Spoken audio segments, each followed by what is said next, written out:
Hey guys, tonight we step into a world of gold and sand, incense and whispers. A place where the sun itself was considered a god and one man's breath was said to keep the cosmos in balance.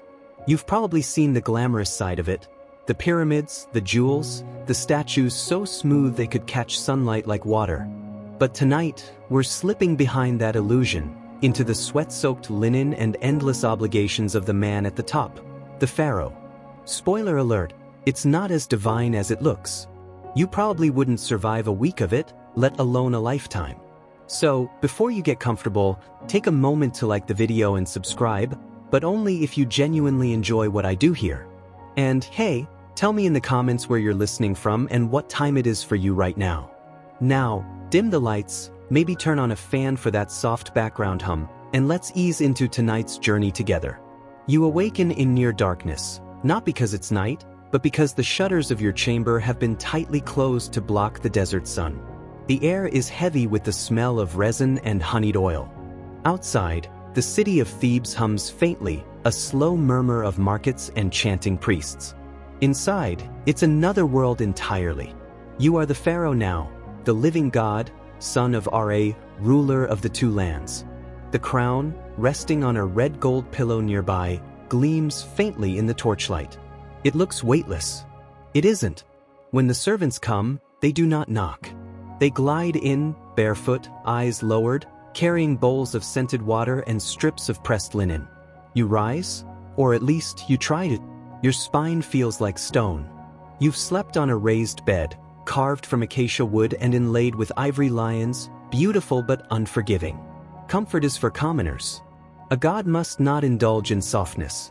They wash you in silence, their movements perfectly practiced. The water smells faintly of lotus. A breeze slips in through a crack in the shutters, carrying a single grain of sand that lands on your bare shoulder. Somehow, that small imperfection, that single reminder of the outside world, feels more honest than the ceremony surrounding you. When the linen robe is finally wrapped around your body and fastened with a golden clasp, you are led toward the chamber where your regalia waits. It glitters like a mirage. The blue crown, the scepter, the crook and flail, each representing not power itself, but the idea of power, something you must constantly maintain, feed, and defend. You think back to yesterday, your coronation day, when the priests of Ammonius raised incense in the temple and declared your divinity before thousands. They said your heart had been measured against Ma'at, the feather of truth, and found perfectly balanced. You smiled because that's what gods do. But inside, you felt something like dread, the way a tightrope walker must feel the first time the rope trembles beneath his foot. It's strange being worshipped. Every word you speak must be measured, every gesture observed. When you scratch your arm, someone interprets it as a sign from heaven. When you sneeze, priests debate whether it means the Nile will flood more or less this year. Historians still argue whether pharaohs truly believed their own divinity, whether they saw themselves as gods or simply played the role to keep the machine of empire running. You don't have that luxury of debate. You have to believe, or at least pretend perfectly enough that others do. The first duty of the day begins with the rising sun. The temple of Karnak looms ahead, its pylons and obelisks cutting into the light like spears. You walk slowly through the sacred way, the ground beneath your feet warmed by centuries of ritual. Priests surround you, murmuring hymns that blur together into a hypnotic hum. You nod occasionally, though you haven't truly listened since the first hour of dawn. Inside the temple, it's cool and vast. Columns thick as tree trunks stretch upward, painted with blue and gold stars. You can smell the old smoke of incense clinging to every stone, the residue of countless mornings like this one. You step before the statue of Ammonius Ra, the god of gods, and bow your head, offering bread, beer, and oil. The priest chants the same words your father once heard, and his father before him. The circle never ends. Still, there's something faintly unnerving about it all.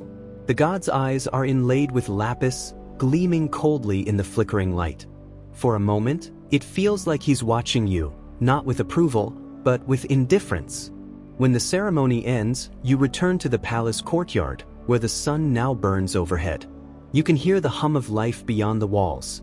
Merchants haggling, slaves hauling stone, children laughing in the alleys, a whole city moving because you exist. Or because they believe you exist in a way no human should. You walk past murals of your victories, battles you never fought, lions you never hunted. The artist made sure to capture your muscles, your flawless calm, your eternal youth. You're 24 and already feel ancient. The truth is, half those victories were your father's, the other half, invented by scribes who knew better than to paint defeat. You pause before a column where workers are still etching your name in hieroglyphs. The chisel taps echo faintly in the courtyard. That's the sound of immortality being built. And the irony is, you might never live long enough to see it finished. It's strange to think how history remembers this. A golden age, a time of divine rulers and endless glory. But the reality is far less romantic. An empire held together by grain quotas, divine fear, and the illusion of perfection. As you step back into your private chamber, the air cool and still, you remove the crown and set it aside. It leaves a faint indentation across your forehead. You rub it gently. A streak of gold dust lingers on your fingers. You stare at it for a long time, watching it catch the light, a beautiful, fleeting reminder that all glory, no matter how divine, comes with its own weight. Somewhere outside, a temple gong sounds, another prayer, another offering. You close your eyes. Tomorrow will be the same. And the day after. And that, perhaps, is the truest curse of kingship, not the fear of death, but the exhaustion of endless, sacred routine. You're barely halfway through your morning rituals before the next ordeal begins, the divine bureaucracy. The priests call it maintaining order, but you know it's just another form of survival. You take your place on a low golden throne inside a courtyard flooded with light. The smell of warm papyrus and melted beeswax fills the air. Scribes kneel on the tiled floor, their reed pens scratching furiously, recording every breath you take as if the universe might depend on it. A line of officials waits patiently in the heat. Their faces glisten with sweat, their eyes sharp with calculation. You can almost taste the ambition in the air, that metallic tang of men who bow too deeply and smile too long. One man steps forward, draped in spotless linen, his voice trembling as he speaks of grain shortages near the delta. The Nile's flood has been weak this year. Villages are hungry. You nod solemnly, promising divine intervention. But inside, you're already doing the math. Less grain means higher tension. Higher tension means more prayers, more sacrifices, and eventually, more blame directed at you. Because when crops fail, gods are accused. And when gods fail, pharaohs die. Historians still argue whether the pharaoh's authority came from fear or faith, but sitting here, you know the truth, it's both. Fear keeps the people loyal. Faith keeps them quiet. The next petitioner complains about temple thefts, gold ornaments disappearing from shrines under moonlight. You glance at the high priests hovering nearby, their heads shaved smooth and their faces unreadable. They bow, too polite to react, but their silence says more than words. You can't accuse them, of course. The temples hold nearly as much power as the palace, maybe more. They own land, cattle, labors, even time. If they decide the gods disfavor you, your reign ends overnight. So you smile instead. The gods will punish the guilty, you say, your tone calm and detached, as though you yourself aren't the god they're supposed to fear. By midday, the sun is merciless. You retreat to the shade of the inner gardens. Palm trees shiver in the faint wind, and the scent of blue lotus flowers drifts lazily across the water channels. A group of musicians pluck harps in the distance, their melody soft, repetitive, almost hypnotic. For a moment, the illusion of peace returns. You recline on a cushioned bench, your sandals removed, your feet soaking in cool water. You think of what your tutors once said when you were a child prince learning the sacred texts. A pharaoh's strength lies in his stillness. His silence is the roar of Ar. Back then it sounded profound. Now it just sounds exhausting. A servant kneels beside you, offering a plate of figs and honey. You take one, chew slowly, and realize you can't even taste it. Everything has started to blur. The ceremonies, the prayers, the endless faces of people who expect you to embody perfection. You remember your coronation night, fireworks of oil lamps, the deafening cheers, the priests painting your body in sacred oils while chanting that your blood flowed with the sun. You believed it for one shining moment. But belief fades quickly when you realize how many eyes are watching, waiting for the first crack in your divinity. Your tutor once told you the story of Pharaoh Akhenaten, the one who dared to worship a single god, Aten, the sun disk. He changed temples, art, even the names of cities. And for a time, people obeyed. But after his death, the priests erased him, literally chiseled his name from every wall. A god undone by silence and sand. You think of that sometimes when you pass your own inscriptions. You imagine the chisels already waiting, the stone eager to forget. The chief architect enters the garden and bows. He brings updates on your new palace wing, the Hall of the Sun. He speaks of columns carved like papyrus stems, walls inlaid with lapis and gold. You nod approvingly, but your mind drifts elsewhere. You imagine the workers in the quarries, men stripped to their waists, their backs bleeding under the lash, their lungs filled with dust. You wonder if they ever curse your name while carving it into stone. There's a certain loneliness in power that no amount of gold can disguise. Everyone around you either worships or fears you, sometimes both. You have no equals, no friends, no one who can speak to you without trembling. Even laughter feels forbidden. The last time you tried to joke with a servant, he fainted. Afternoon fades into the soft gold of evening. You're summoned again, this time to witness the offering of wine and incense to Hathor.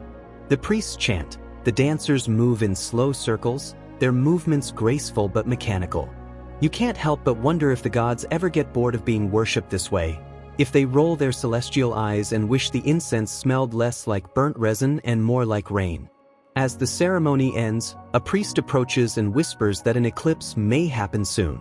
You feel your stomach tighten. Eclipses are never good. They unnerve the people, stir the priests, and fill the night with anxious speculation. Last time, your father had to order 50 bulls sacrificed just to calm the panic. You nod, pretending composure. "We shall make offerings," you say, your voice steady, even though you can already feel the weight of the next ceremony pressing down like a stone lid on a tomb. The crowd disperses, and night seeps into the palace halls. You walk alone, your footsteps echoing softly against the polished floor. Torches flicker on the walls, painting your shadow tall and distorted, a god-shaped figure stretched and trembling. You stop before a mirror of polished bronze and stare at yourself. The reflection is warped, but even through the blur, you can see the dark circles beneath your eyes, the tightness in your jaw. The gold collar around your neck glows faintly, like a chain pretending to be a halo. You realize something then, something simple and terrifying.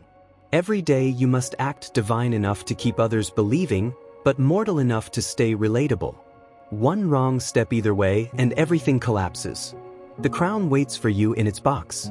You stare at it for a long time before lifting it again. It's heavier tonight, or maybe you're just tired. You settle it on your head, straighten your spine, and prepare for tomorrow, another day of worship, politics, and sand. Because being a pharaoh isn't about ruling. It's about enduring. The night brings no peace. It rarely does. You lie awake beneath linen sheets, staring at the faint outline of the ceiling, painted blue and speckled with gold stars meant to resemble the night sky. A god should find comfort in such symbols, but you mostly feel trapped beneath them. The silence of the palace is enormous. Only the faint chirping of crickets and the distant lap of water from the garden pools break it. By dawn, you've barely slept an hour. The servants arrive again, silent as ghosts, bearing trays of bread, beer, and figs. You wave them away. You're not hungry. They hesitate, uncertain, then retreat. Even a god can be tired, though no one dares say so aloud. When you finally rise, the palace is already awake. The hum of activity flows through the corridors like a heartbeat, maids polishing copper bowls, guards switching shifts, courtiers whispering behind reed screens. And always, always, the sound of sandals scuffing over stone. The rhythm of duty. Today's agenda is a mix of ceremony and suspicion. You can feel it the moment your vizier enters the room. He bows deeply, too deeply, his hands pressed together, his eyes hidden. He speaks softly of loyalty, of unity, of the need to purify the palace of deceit. The words sound rehearsed. You've learned to read between lines. When a vizier talks about purification, he means accusation. Someone is plotting. Someone always is. You follow him to the Hall of Judgments, a cool, echoing chamber lined with painted reliefs of divine balance. Anubis weighing hearts, Thoth recording truth. The irony isn't lost on you. The accused kneel in the center, 2 scribes and a servant girl. The crime? Whispering your name outside the temple gates. No one repeats what was said, but the implication is enough. The chief priest stands beside you, his robes heavy with perfume and authority. He claims that blasphemy must be punished. You nod slowly, though your mind drifts. You wonder if they were actually mocking you, or simply complaining about the heat, the taxes, the impossible perfection expected of mortals serving a god. Historians still argue whether Egyptian rulers were cruel or simply cautious. But sitting here, you know cruelty is often just the price of fear. You raise your hand, the guards move, and the 3 are dragged away to the outer courtyard. The priest bows deeply. Justice has been restored, he says. You murmur something about the will of the gods. The words taste like dust. Later, you wander into the royal workshop, a place that smells of cedarwood and wet plaster. Artists bend over slabs of limestone, chiseling your image again and again, you smiting enemies, offering gifts to gods, riding victorious in a chariot. You stand quietly, watching your own perfection being manufactured. One sculptor glances up, startled. He drops his chisel, and it clatters against the stone. You can see the panic bloom across his face. "Forgive me, Divine One," he stammers, bowing low. His hands tremble. You want to tell him it's fine, that gods don't mind accidents. But you don't. You simply nod and walk on. Because kindness from a pharaoh confuses people more than cruelty. The air in the workshop is thick with dust. The rhythmic tapping of chisels creates a strange kind of music, mechanical, relentless, like the pulse of eternity. You realize that these walls, these carvings, will outlive you. The sculptor's mistake, if not corrected, will outlive you too. Immortality is unforgiving. A courier arrives mid-afternoon with reports from the southern provinces. Nubian tribes along the border have raided caravans again. The soldiers demand more supplies, more weapons. You close your eyes for a moment, feeling the weight of every distant skirmish pressing against your temples. You've never even seen those deserts. Yet each drop of blood spilled there stains your name. You summon your general, a scarred man whose armor gleams like molten bronze. He kneels, fist to chest. "The soldiers are restless, my pharaoh," he says. "They fight for your glory, but their pay runs thin." You sigh. Glory doesn't feed armies. Grain does. And grain depends on the Nile, that unpredictable god whose moods decide the fate of kings. You instruct him to send half the palace reserve south. It's a risk, but a starving army is more dangerous than a hungry city. When the general leaves, your vizier reappears, muttering something about palace expenditures, temple donations, divine debt. You wave him off. For once, you just want silence. You walk toward the balcony that overlooks the river. The sun is low now, a golden coin sinking into the horizon. The water glows red, reflecting the sky's slow fire. You rest your hands on the cool stone rail and breathe. The breeze carries the faint scent of myrrh and smoke. From here, you can see everything: the bustling markets, the clusters of boats, the temple pylons stretching like fingers toward heaven. The city moves as one enormous creature, fed by your existence. It should make you feel powerful. Instead, you feel hollow. You think of your father, the old pharaoh, who spent half his life building his tomb, convinced it would guarantee his eternity. You remember standing beside his sarcophagus during the funeral rites, the priests chanting while the air thickened with incense. You remember the moment they sealed the tomb and how final that sound was. The dull thud of eternity closing its doors. You promised yourself you wouldn't become like him. You would rule differently, with wisdom, with compassion. But power has a way of reshaping even the gentlest intentions. You start out human, and then one day you wake up and realize you've become a myth-wearing skin. As night deepens, you return to your private chamber. The servants undress you carefully, avoiding your eyes. They leave as silently as they came, and you're alone again. Just a man, sweating under the weight of his own divinity. You look at your hands, at the faint traces of gold dust clinging to your skin. You rub your palms together, but it won't come off. You can't tell if it's gold or guilt anymore. Somewhere outside, a priest begins to chant a hymn to the setting sun. The words are ancient, older than memory itself. You whisper them along, your voice barely audible, almost a prayer, almost an apology. Then you blow out the lamp, and for a moment, the darkness feels merciful. Dawn arrives again, pale and hesitant, creeping over the palace walls like a cautious intruder. The desert air is cooler than yesterday, but the sun promises relentless heat soon. You stretch, or at least attempt to. Your muscles remind you that divinity has its limits. Today, your first duty is walking through the palace corridors toward the northern hall, where morning offerings are to be presented. The scent of burning incense trails you, a constant reminder that nothing in this life is casual, nothing ordinary. As you move, the palace awakens. Footsteps echo off polished limestone floors, doors open and close with mechanical precision, and somewhere, a harpist begins a soft, repetitive tune. You pause briefly at a window and watch the city outside, Thebes alive with motion, servants scurrying, animals braying, merchants shouting, the Nile glinting like molten silver. You're supposed to feel godlike, but what you feel is an odd mixture of awe and exhaustion, as if the world expects you to carry it on your back while balancing a crown that never lightens. In the Hall of Offerings, priests are already arranging trays of bread, beer, and the occasional exotic fruit imported from distant lands. You walk among them, nodding politely, occasionally pretending to taste a morsel of honeyed fig or sip a little wine. You've learned that demonstrating indulgence can invite envy, but pretending too little can make you seem distant. The balance is delicate and exhausting. Your vizier approaches, whispering concerns about the southern territories. Bandits have taken to raiding grain shipments again. You sigh.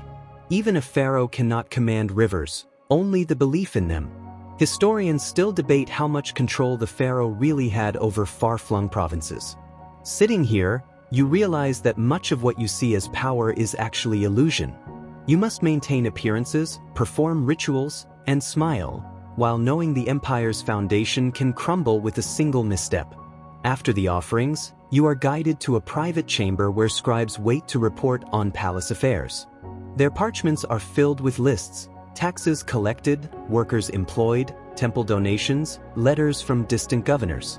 One scribe pauses, clearly uncomfortable, and mentions rumors of dissent in the western provinces. You nod, acknowledging the information, though you've learned to treat rumors like the wind, impossible to hold, easy to misread. You glance around the room at the other scribes, who are silently sweating over hieroglyphs.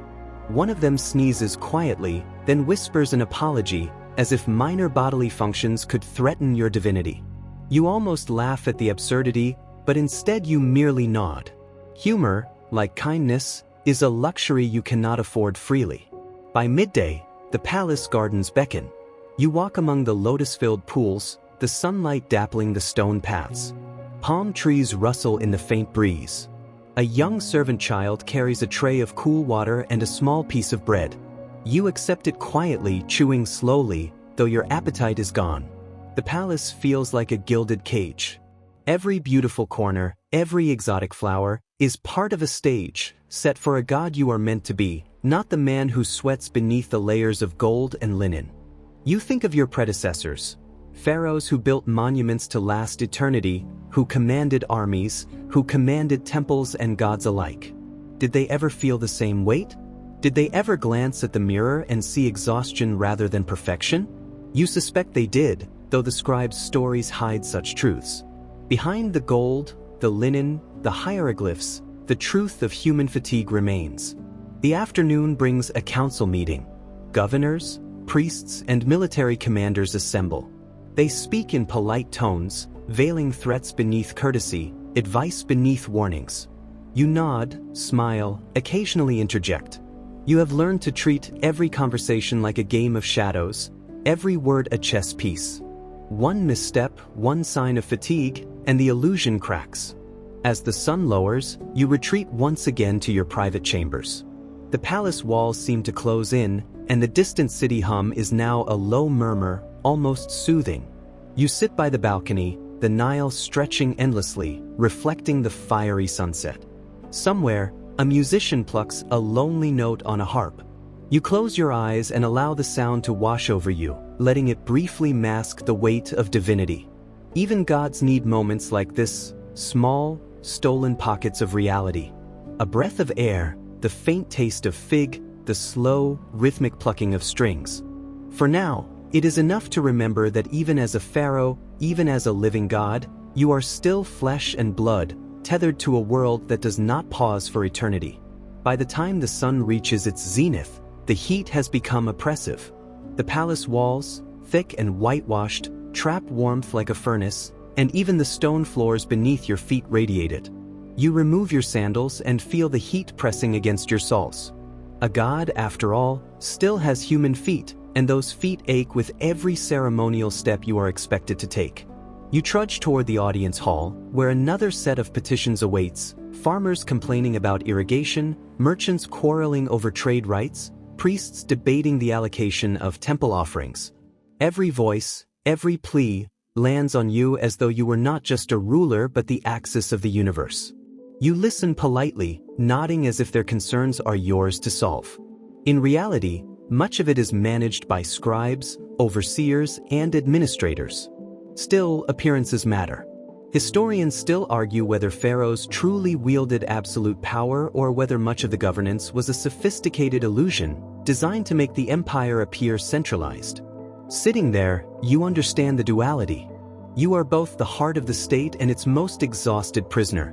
One petitioner, a lowly scribe from the Western District, drops to his knees, trembling. His complaint is minor, a misallocation of grain during the previous harvest. But in his eyes, fear mingles with hope. You nod reassuringly, promising resolution through divine will. The relief on his face is immediate and almost comical. He departs, bowing so low his forehead brushes the floor. You can't help but wonder if the gods themselves laugh at such displays. After the audience ends, you retreat to a quiet courtyard. The walls are shaded by tall palm trees, the fountains trickle gently, and the air smells of lotus and mud from the nearby riverbanks. You let your shoulders drop and exhale slowly, attempting to shake the invisible weight that accompanies the title of Son of Ra. Even gods have to find moments to inhale deeply and pretend the world does not demand perfection. A scholar priest approaches, carrying papyrus scrolls filled with reports and ritual instructions. He whispers about an upcoming solar festival, a grand procession where your presence must appear flawless. Every gesture, every smile, every nod must align perfectly with tradition. You glance at the scrolls, then out at the horizon where the Nile reflects the sun like molten gold. You imagine the procession, the drums, the incense, the dancers, and then the quiet panic of trying to appear eternally divine while your body longs for rest. In the late afternoon, you walk through the royal workshops. Stone and wood are carved, painted, and inlaid with gold to immortalize your image. Artisans work tirelessly, their hands blistered, faces streaked with sweat. A minor error in the depiction of your profile could undo centuries of intended legacy. You watch silently, remembering stories of pharaohs whose likenesses were later defaced, a subtle reminder that immortality, even in stone, is fragile. By evening, the air cools slightly. The palace corridors are lined with torches, their flames dancing across murals depicting victories and rituals. You pause, tracing a painted arm that stretches across the wall in a victorious pose. Your reflection in a polished bronze mirror catches your eye, and you notice the tension etched on your own face, the strain of maintaining divinity, the silent dread of human limitations. Dinner is a brief affair: bread, figs, wine sweetened with honey. Servants serve quietly, and you eat mechanically, tasting little. The day's obligations weigh on you: rituals, judgments, meetings, and yet, tomorrow promises the same endless cycle. Even as a god, you feel trapped in routine, a mortal body shackled by centuries of expectation. Later, You walk alone to the balcony overlooking the city. The sun has dipped low, casting long shadows across the river. You watch the citizens below moving through their lives, unaware of the heavy crown on your head, of the rituals, of the whispers behind closed doors. You remember the teachings of your tutors. A pharaoh's divinity is measured by the calm in his gaze, even when chaos surrounds him. Today, you achieved that calm, but only barely, as sweat cools on your forehead and your body begs for the reprieve of night. You think of tomorrow, of the endless duties, of the priest's demands, of the unrelenting need to appear immortal. And yet, in this fleeting evening, you allow yourself one quiet thought. Even gods must sometimes wonder if the weight they carry is worth the illusion of eternity. Night has settled over the palace, a heavy, velvety darkness that presses against the walls and pools in the courtyards. The lamps flicker, casting dancing shadows across the murals that depict your supposed perfection, smiting enemies, offering tribute to gods, commanding armies with a serene smile. You walk slowly through the halls, the faint scent of myrrh clinging to the stone. Even as a god, you are tired, your legs ache, your shoulders are stiff from layers of linen and ceremonial gold, and your mind feels tangled in the endless web of expectations. You pause outside the royal chamber of mirrors. Polished bronze reflects not only your image but the weight you carry.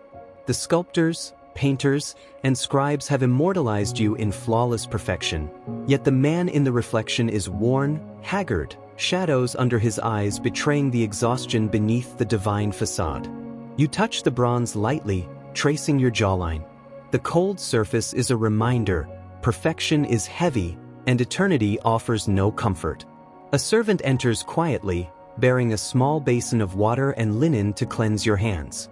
You wave him away gently, not out of arrogance, but simply because you are too fatigued to perform even the simplest gestures of ritual courtesy. In another life, perhaps a quieter one, a god could rest.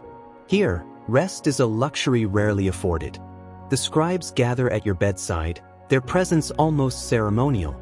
They unfurl scrolls that detail temple donations, census reports, and records of taxes collected across the two lands. Each figure represents not just wealth, but the labor and lives of thousands of people. You run a finger along the inked lines, imagining the farmers, the fishermen, the quarry workers, each sweating, each straining, while you sit in comfort and command. The weight of responsibility presses on you like a stone slab. Historians still debate whether pharaohs truly understood the scale of their power over commoners, or whether the abstraction of empire allowed them to operate more as symbols than rulers.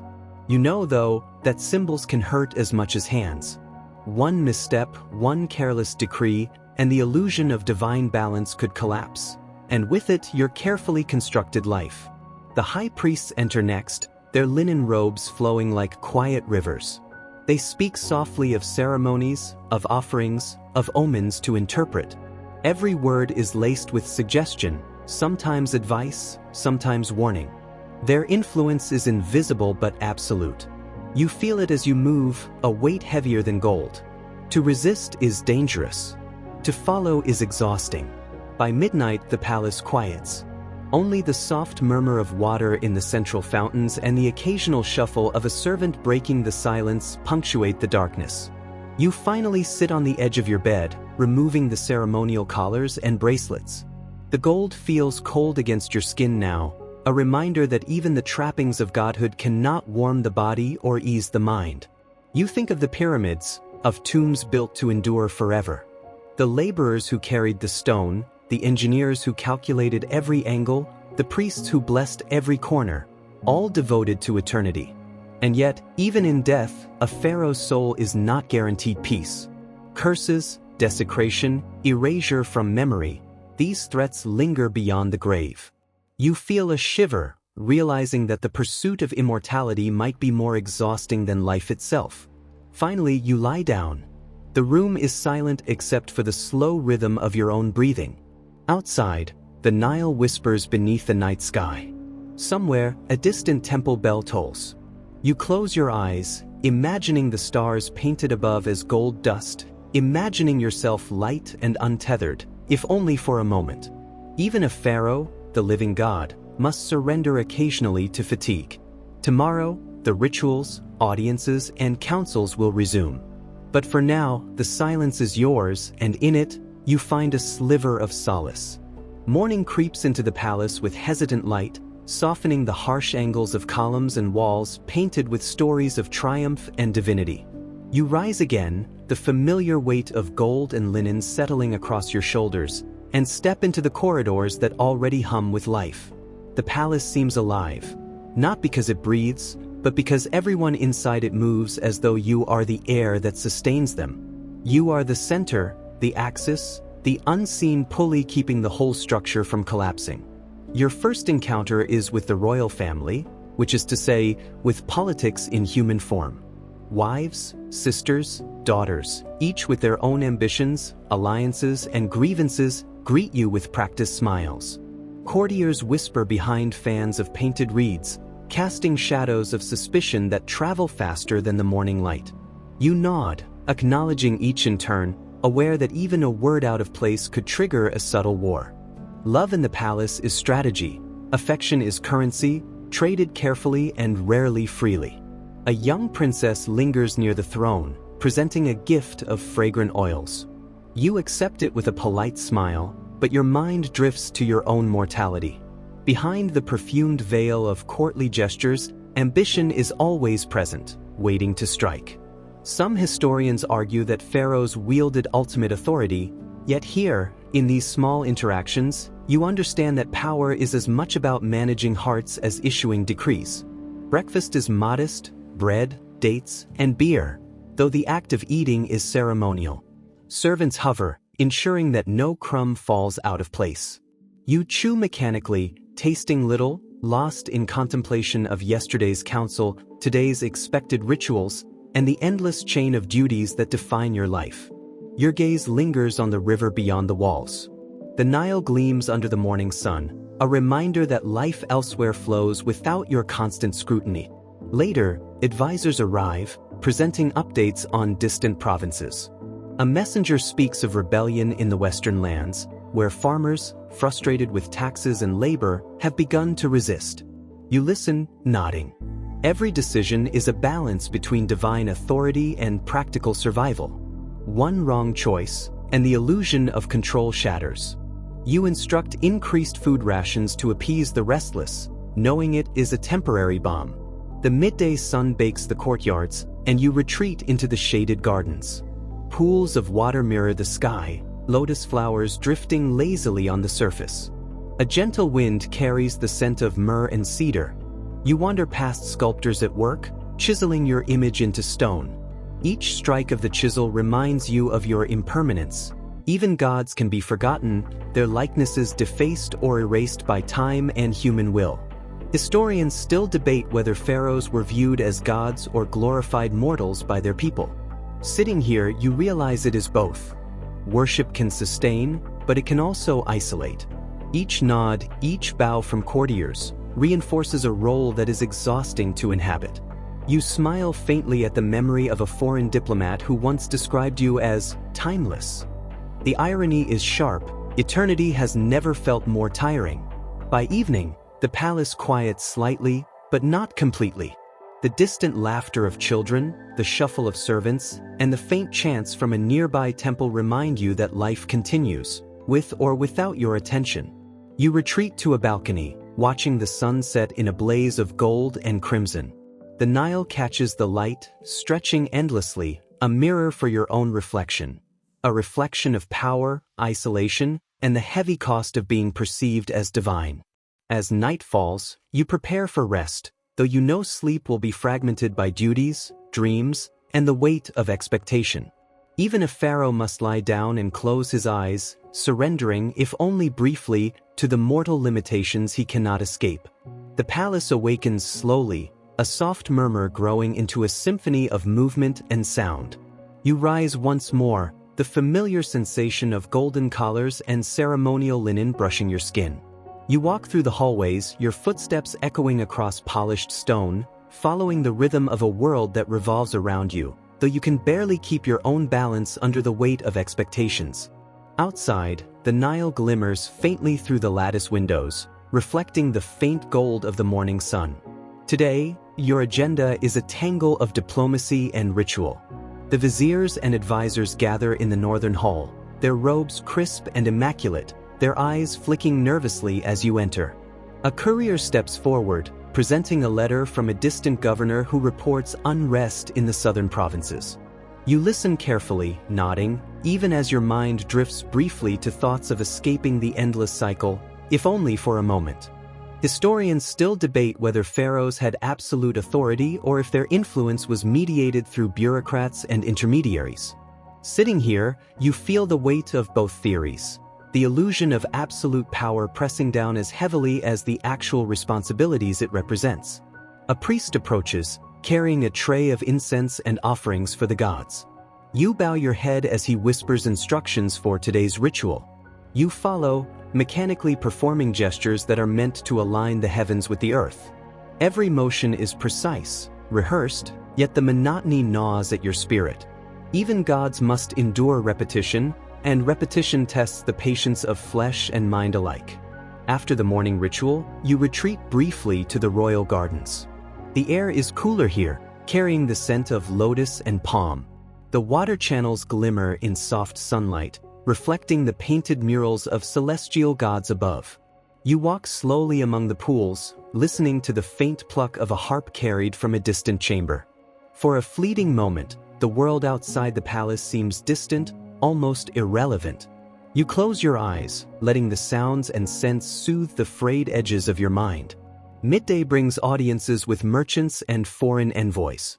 They bow, present gifts, and speak cautiously, aware that a single misstep could undo alliances. You respond with practiced politeness, measuring every word and gesture. Your mind calculates constantly how to maintain appearances, how to ensure loyalty, how to appear benevolent without losing control. Even pharaohs, historians argue, were as much politicians as gods. By afternoon, you return to the workshops. Artisans carve your likeness into limestone, ensuring that your eternal image reflects strength, wisdom, and divine calm. You watch silently, feeling a strange mixture of pride and fatigue. Even as a god, your legacy is fragile, dependent on the hands of mortals who tire, err, or sometimes resent the perfection they are tasked to depict. Evening approaches. The palace corridors glow with torchlight, casting long shadows across walls painted with victories and rituals. You pause before a mirror, noting the tension in your eyes, the lines etched by years of expectation. You adjust the crown slightly and take a deep breath.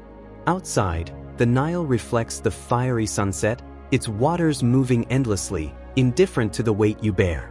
Night falls and you prepare for rest. Sleep will be short, fragmented by duties and dreams, yet it is necessary. Even the most divine among mortals must surrender to the limitations of the flesh. As you lie down, the palace settles into quiet rhythm, the distant hum of life carrying you gently toward the illusion of peace. Dawn breaks with a muted glow, spilling pale light across the palace halls. You rise again, the familiar weight of linen and gold settling on your shoulders like a tangible reminder of your title, Pharaoh, the living god, the axis of an empire. The air is warm, heavy with the scent of incense and sun-baked stone. Every corridor, every archway seems alive with expectation, as if the palace itself is watching you, measuring your steps, noting your slightest hesitation. Your first duty is the inspection of the northern granaries. The scribes have compiled meticulous records of wheat, barley, and other staples, yet the reports are not enough. You must see, touch, and taste for yourself. The air smells faintly of dust, damp grain, and sweat. Workers bow as you pass, eyes downcast, chests tight with fear and respect. You nod, acknowledging their labor, though the nod is more ritual than gratitude. Historians still debate the pharaoh's actual involvement in day-to-day governance. But here, amidst the grain and toil, the weight of responsibility feels real, immediate, and suffocating. As you move through the granaries, a young scribe hesitates, offering a minor correction about measurements from last season. You allow a faint smile, both reassurance and warning. Even the smallest mistakes ripple outward, echoing through provinces, affecting trade, feeding rumors. Power is not simply authority, it is the constant balancing of perception and reality. By mid-morning, the priests arrive with reports of omens and rituals to maintain divine favor. They carry trays of offerings, carefully measured oils, and incense. You follow the ceremony mechanically, raising your hands, nodding, speaking phrases that sound like poetry but are actually a litany of authority. Each motion reinforces your role as intermediary between mortals and gods, a performance repeated endlessly. The monotony of it presses against your mind, yet to falter is unthinkable. After the ritual, you walk through the palace gardens. Lotus flowers drift lazily on the surface of still pools, palm fronds whisper in the breeze, and somewhere, a harpist plucks a soft, repetitive tune. For a brief moment, the world feels almost serene. You let your thoughts drift, imagining yourself as less a pharaoh and more a man, if only for a heartbeat. The fantasy is fragile, fleeting. Afternoon brings councils of state. Governors, generals, and advisors assemble, their faces polished, voices measured. Discussions of taxes, military expeditions, and temple expenditures stretch endlessly. You nod politely, contribute minimally, and silently calculate the next moves, aware that a single misstep could incite unrest or betrayal. The weight of eternity presses here, in these conversations, where the mortal and divine intersect in fragile balance. By evening, the sun casts long shadows across the courtyards. You retreat to a private chamber, removing collars and bracelets, letting your body breathe. Outside, the Nile shimmers in the fading light, and for a moment, you feel almost untethered. Yet, even as the night deepens, the obligations of godhood and kingship loom, unyielding, like the stars painted above, eternal, cold, and impartial. You lie down, listening to the soft ripple of water, the distant chants of priests, and the faint rustle of guards. Sleep will come, fragmented and light, but it is a small mercy, a temporary reprieve.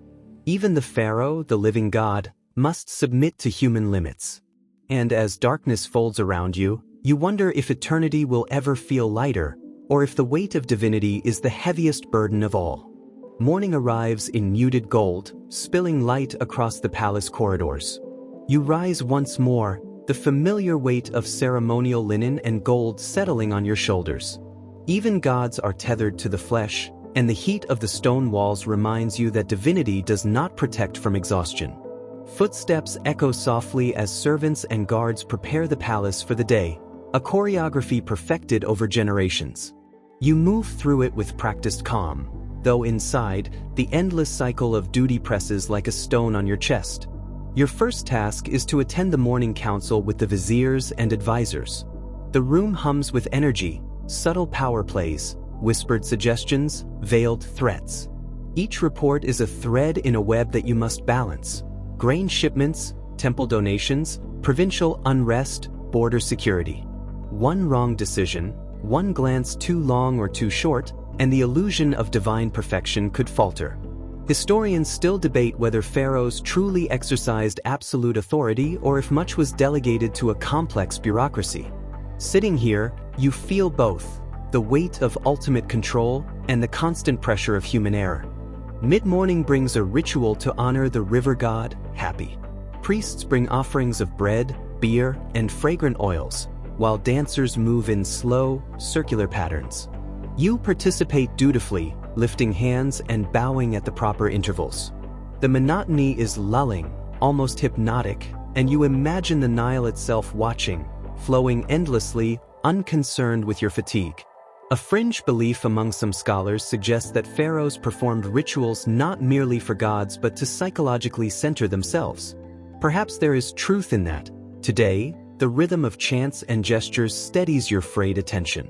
After the ceremony, you retreat briefly to the royal gardens.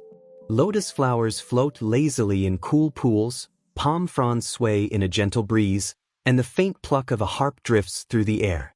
You wander slowly, savoring the rare quiet. A servant offers fresh water, and you drink, tasting more than just the liquid, the relief of a moment's calm, a fleeting escape from omnipotence. By midday, Envoys from foreign lands arrive bearing gifts, exotic spices, rare metals, and silk dyed in vibrant colors. They bow, present offerings, and speak carefully. You listen, nod, and smile, gestures heavy with meaning. Diplomacy is a delicate dance. Even gods must negotiate, strategize, and anticipate the ambitions of mortals who envy or fear their power. Afternoon brings another round of petitions. Farmers, merchants, and soldiers kneel, presenting complaints and requests. You respond politely, promising divine intervention. Some leave relieved, some wary, all aware that the pharaoh's attention is fleeting, like sunlight over desert sands. The weight of responsibility presses relentlessly.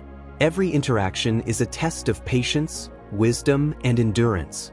As evening falls, you walk through the palace halls, torches flickering against murals depicting victory and devotion. You pause before a mirror of polished bronze.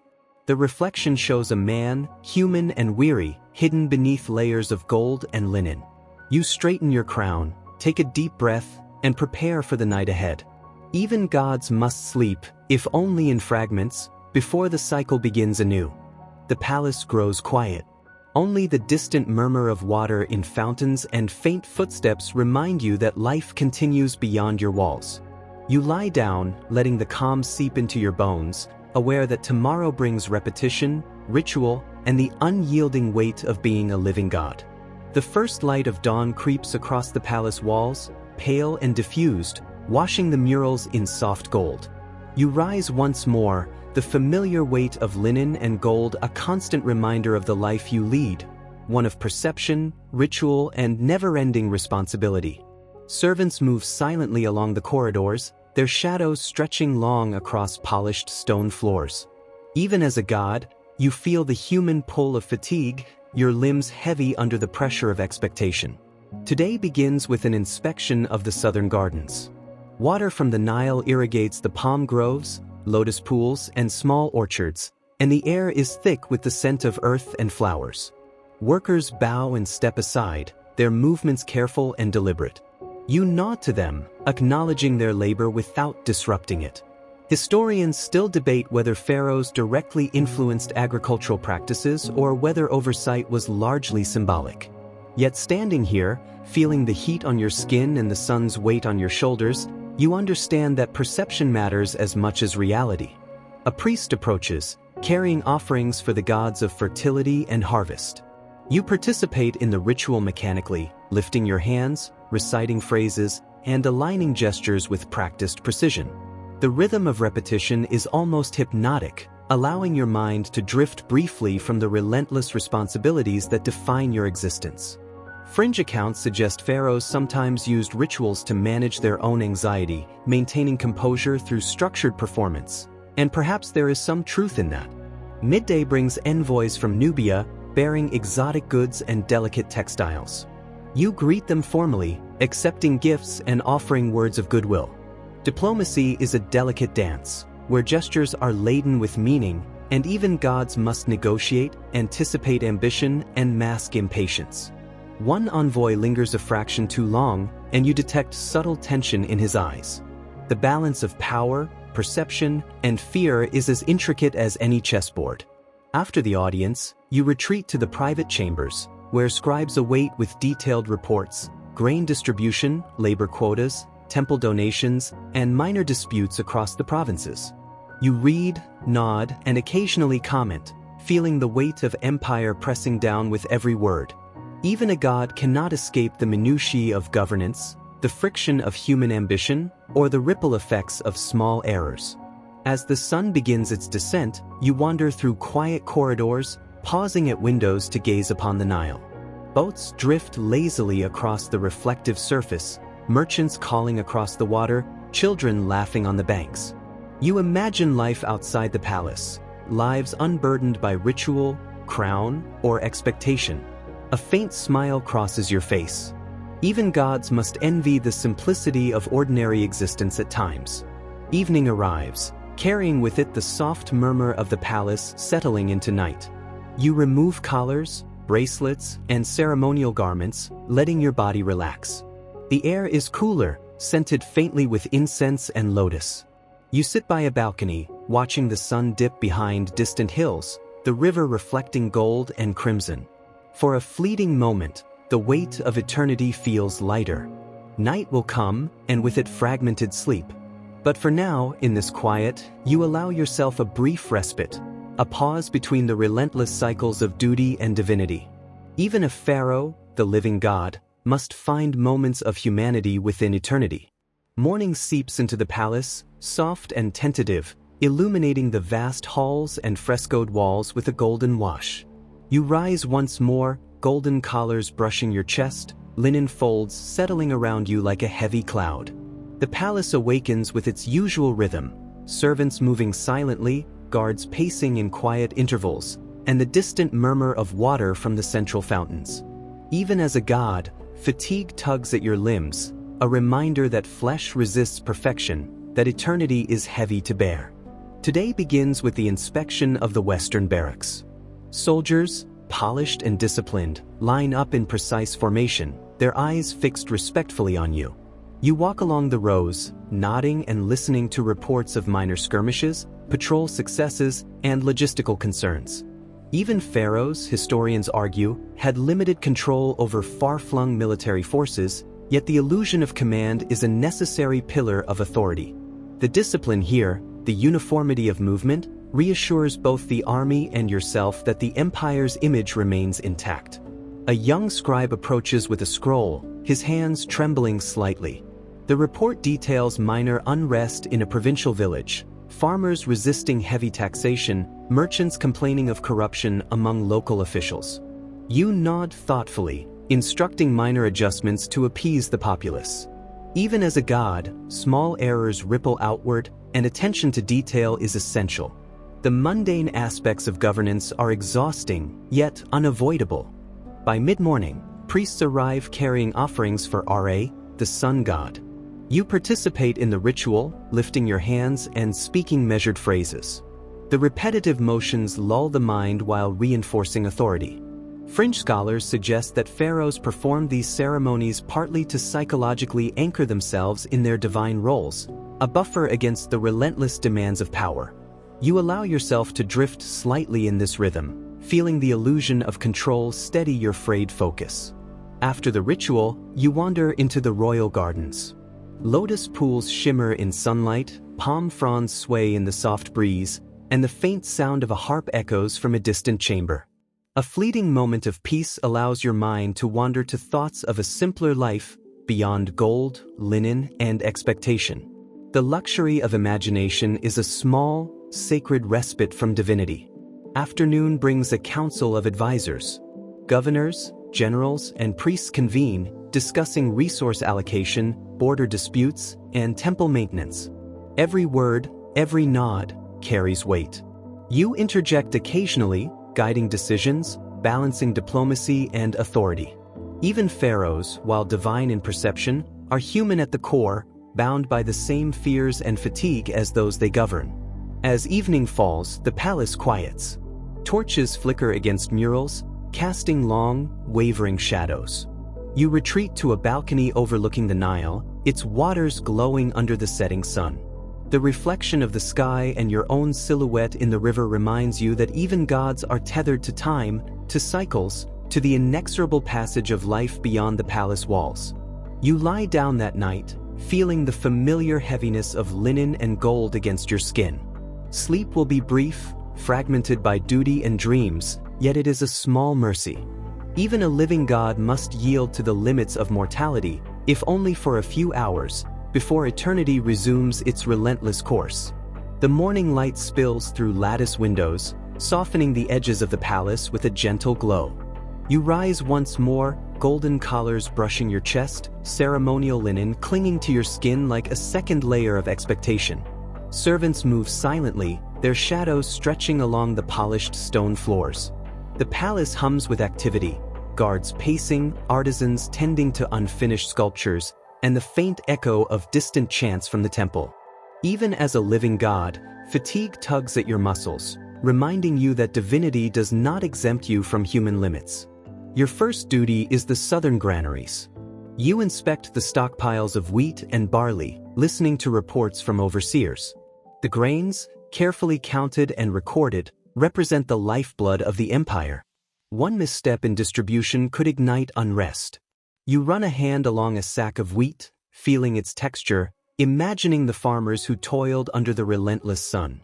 Historians still debate whether pharaohs directly controlled agricultural production or if oversight was largely symbolic. Standing here, amidst the dust and sweat, the weight of responsibility feels immediate and crushing. A priest approaches with a tray of offerings for Sobuk, the crocodile god. You perform the ritual with precise gestures, chanting the phrases passed down through generations. The rhythm is almost hypnotic, a temporary reprieve from the constant calculations of governance. Fringe scholars have suggested that these rituals were not only for the gods but also served as psychological anchors for pharaohs, a method to maintain composure amidst endless pressure. Today, the idea feels almost comforting. Midday brings foreign envoys from Punt, bearing exotic gifts, myrrh, ivory, and rare animals.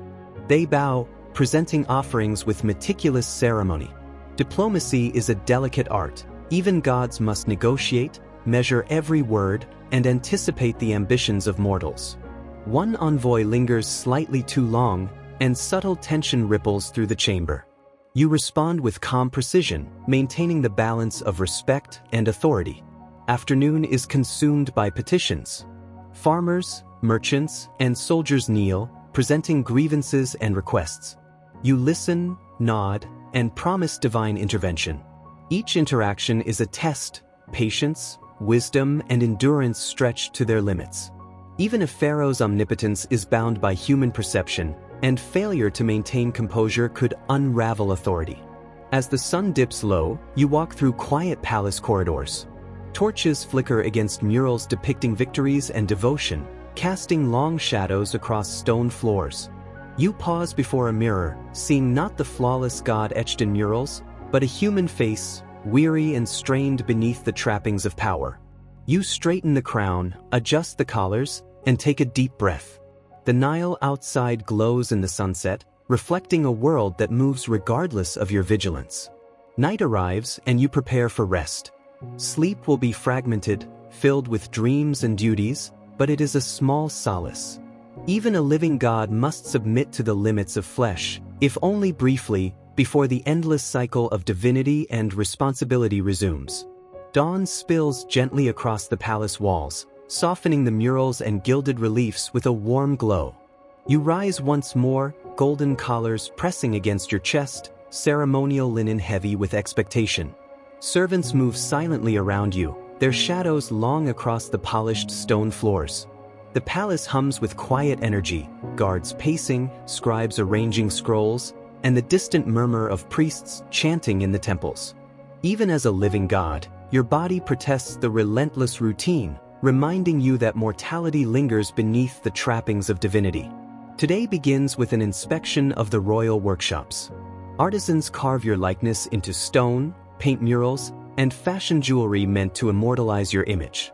You walk among them, observing the meticulous work, noting minor flaws, nodding in approval.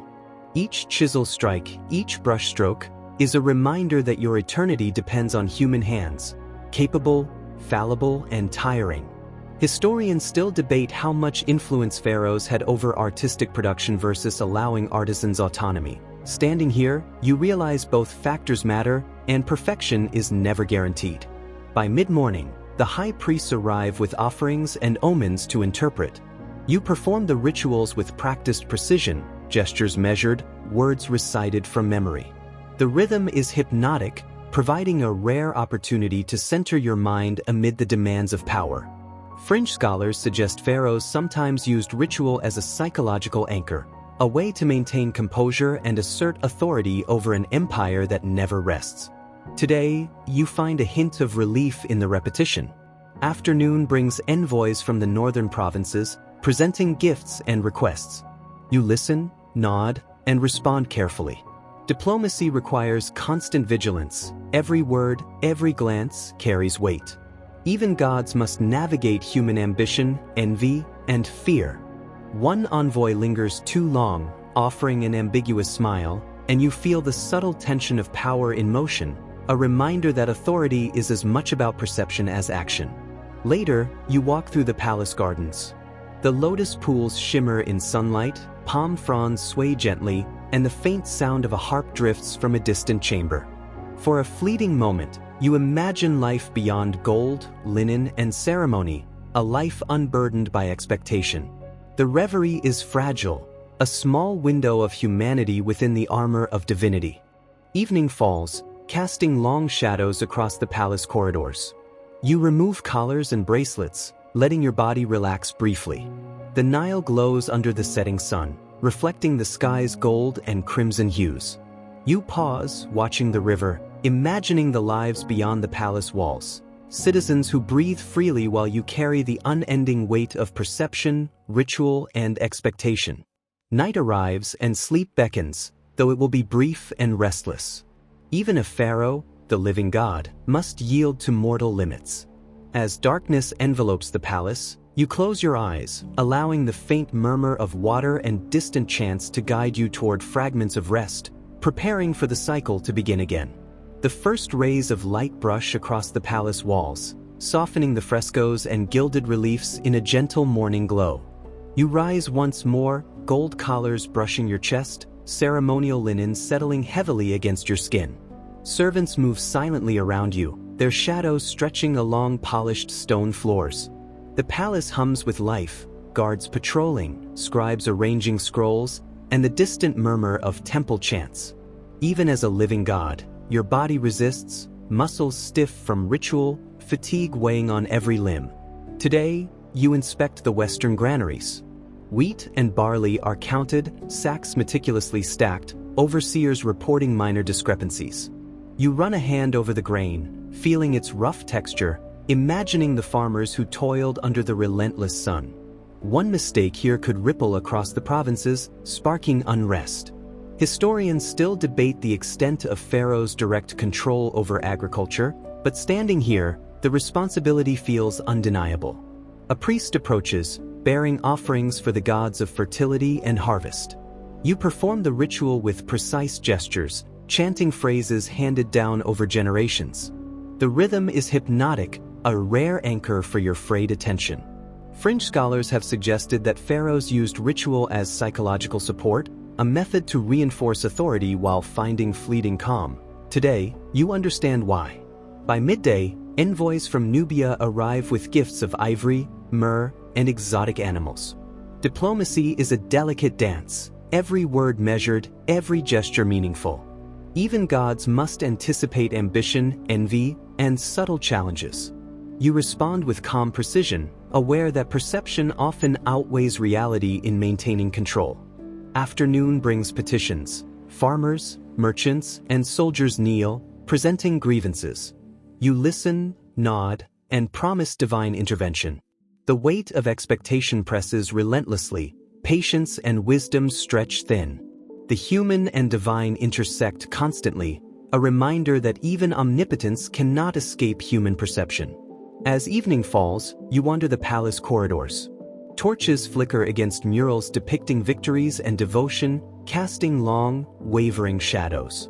You pause before a bronze mirror, seeing a human face beneath the godly trappings. Straightening your crown, adjusting collars, you take a deep breath. The Nile outside glows with the sunset, indifferent to your vigilance, flowing regardless of your presence. You prepare for rest, removing ceremonial garments, allowing your body to relax. Sleep will be brief, fragmented, yet necessary. Even a living god must yield to human limitations, if only for a few hours, before the cycle resumes. Now, the palace quiets completely. Torches flicker low, casting soft golden light across walls painted with victories long past.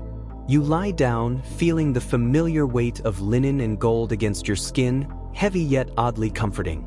The air is cool, scented faintly with lotus, myrrh, and the subtle warmth of sun-baked stone. Outside, the Nile whispers, a gentle lullaby flowing endlessly, indifferent to power, crowns, or the burdens of eternity. Close your eyes and imagine the lotus pools in the gardens, their still waters reflecting soft sunlight, rippling gently with the faintest breeze. Hear the distant pluck of a harp, delicate and irregular, almost like a heartbeat. Every sound, every scent, every sensation blends into a slow, soothing rhythm.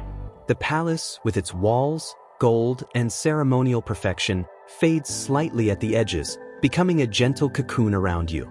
Your thoughts drift to the citizens beyond the walls, the farmers tending fields, children playing by the riverbanks, merchants loading boats, all lives moving with a freedom that even divinity cannot command.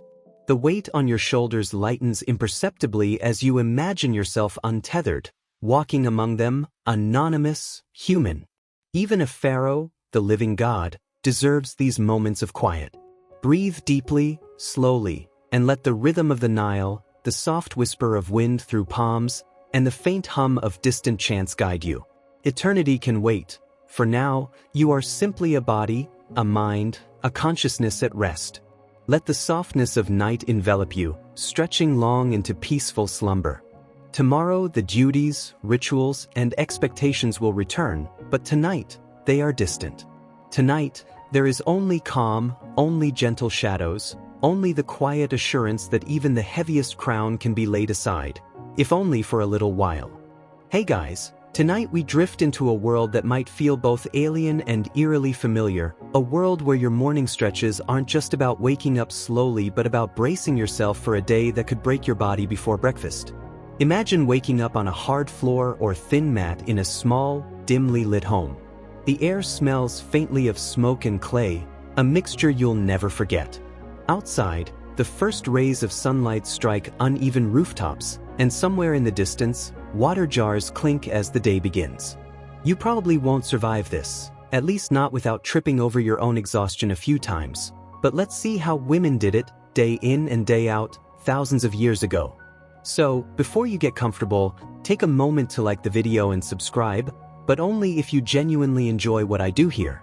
And don't forget to comment your location and the local time. I want to know where in the world you're quietly losing yourself in these stories. Now, dim the lights, maybe turn on a fan for that soft background hum, and let's ease into tonight's journey together. You trudge barefoot across the packed dirt of a courtyard, feeling the cool, rough texture under your toes, and begin the daily chores that will stretch long into the sun-drenched afternoon. Women in ancient households often woke before anyone else, hauling water from distant wells or streams, balancing jars on their heads as if gravity itself were conspiring against them. Historians still argue whether this daily exertion contributed to the remarkable physical endurance of women in these societies, or if it simply exhausted them into obedience, but there's no doubt it was a constant, defining reality. Grinding grain for bread, pounding pulses into flour, kneading dough on stone slabs that had absorbed generations of meals, each motion is a rhythm you come to know intimately, a rhythm that dominates your body and mind alike. You bend again and again, feeling the strain in your back and shoulders, as if your bones themselves are learning the language of labor. And then there are the smaller tasks that demand attention, tending small livestock, sweeping dirt floors that gather dust faster than you can remove it, repairing rags and worn clothing with hand-stitched precision. Even a minor failure, a cracked jar, spilled grain, brings complaints, though they are often indirect, embedded in sighs and sharp glances rather than outright confrontation. Yet amidst these endless motions, women found moments of quiet resilience. Some hummed or whispered stories to themselves while working, turning repetitive labor into a meditative practice. Fringe evidence, like small graffiti in ancient homes or carved marks on grinding stones, suggests that women sometimes left secret messages, perhaps as an emotional outlet, reminding themselves that they existed beyond the chores. By mid-morning, your hands are rough and your arms ache, but the day has only begun. There's still cooking to be done, pounding herbs for flavor, preparing meals that must stretch for multiple family members, some of whom might not even thank you aloud. Scholars still debate whether the domestication of certain grains and the organization of family labor created a society that demanded more of women physically than men, or if this perception has been exaggerated in modern interpretations. But either way, it is undeniable that women's daily routines were exhausting in ways few modern people can imagine. You pause for a moment by the fire, feeling a bit of warmth on your fingers, And maybe you notice, as some women surely did, the brief pleasure of aroma and heat before the next chore calls. In these hours, women learn to pace themselves with an almost instinctual rhythm. Grinding, pounding, hauling, tending, weaving, each task is separate but merges seamlessly into the next, as if the day itself were a single, unbroken movement. You might laugh softly to yourself, thinking about your own life, how the worst part of your morning is deciding which coffee to drink. The ancient routine is harsher, slower, but there is also a strange poetry to it, a continuity that stretches across centuries. Yat Hai Wo crocodile dung sunscreen I mentioned once in another story? Well, this is a reminder that labor often met with ingenuity. Women would repurpose natural materials in clever ways, adapting to pain, discomfort, and environmental hazards. As the sun climbs higher, you feel every shift in posture, every bend and stretch, as though your muscles themselves are cataloging history. You trudge from room to room, balancing tasks and learning, bit by bit, how an entire household depends on your endurance. And yet, there is an undercurrent of quiet pride and defiance, because while labor may be endless, it is also foundational. Without these tireless mornings, the family survives only partially, if at all. You understand, without ever saying it aloud, that the invisible backbone of the ancient household, grinding stones, water jars, ovens, rests on the sweat and rhythm of women who have moved through centuries with purpose and resilience. You trudge back to the central courtyard, the morning sun now warm enough to prick your skin through thin cloth, and a sense of inevitability settles over you. Marriage and social expectation hang over every moment of a woman's life like a shadow that never quite leaves. From the time you could toddle across stone floors or dusty paths, your role is being quietly scripted by elders and neighbors. You are measured, compared, and prepared for a life dictated not by your own whims, but by alliances, dowries, and the unspoken codes of family honor. You probably won't survive this, at least not with your modern idea of personal freedom intact. But the women who lived through it learned survival of a subtler kind, a psychological endurance that demanded clever navigation of every word, glance, and gesture. In many ancient cultures, marriages were arranged almost immediately after puberty, sometimes even earlier. Fathers and mothers negotiated dowries, gifts, or service agreements that tied households together and established social hierarchies. Scholars still argue whether these arrangements were purely economic or also served ritualistic purposes, but either way, they created a framework in which women's choices were highly constrained. You walk past bustling markets and hear whispers of neighbors' marriages, hearing in them both cautionary tales and envy-laden boasts. Perhaps someone once told you that a good marriage could elevate your entire family, but a misstep could leave you isolated, scorned, or burdened with debts you had no say in. Every action, every polite nod, every measured smile becomes a negotiation, a rehearsal for the social performance that your life requires. Dowries themselves are a peculiar mix of economics and symbolism. Textiles, jewelry, livestock, or grain might be offered, each item carrying meaning beyond its material value. Some historians suggest that dowries also serve to protect women, ensuring some financial support in case of widowhood, while others argue they functioned mainly to consolidate wealth within male-dominated structures. Fringe evidence even hints at small charms or tokens sewn into garments, perhaps as secret talismans against misfortune, as if women quietly embedded hope into the very fabrics of their constrained lives. You might imagine folding a small charm into your own sleeve, knowing it is tiny yet potent, a whisper of autonomy in a world largely determined by others. While the public eye focuses on marriages, the private reality is equally demanding. A young bride must adapt to a new household, often one filled with older women whose approval dictates daily comfort or subtle hostility.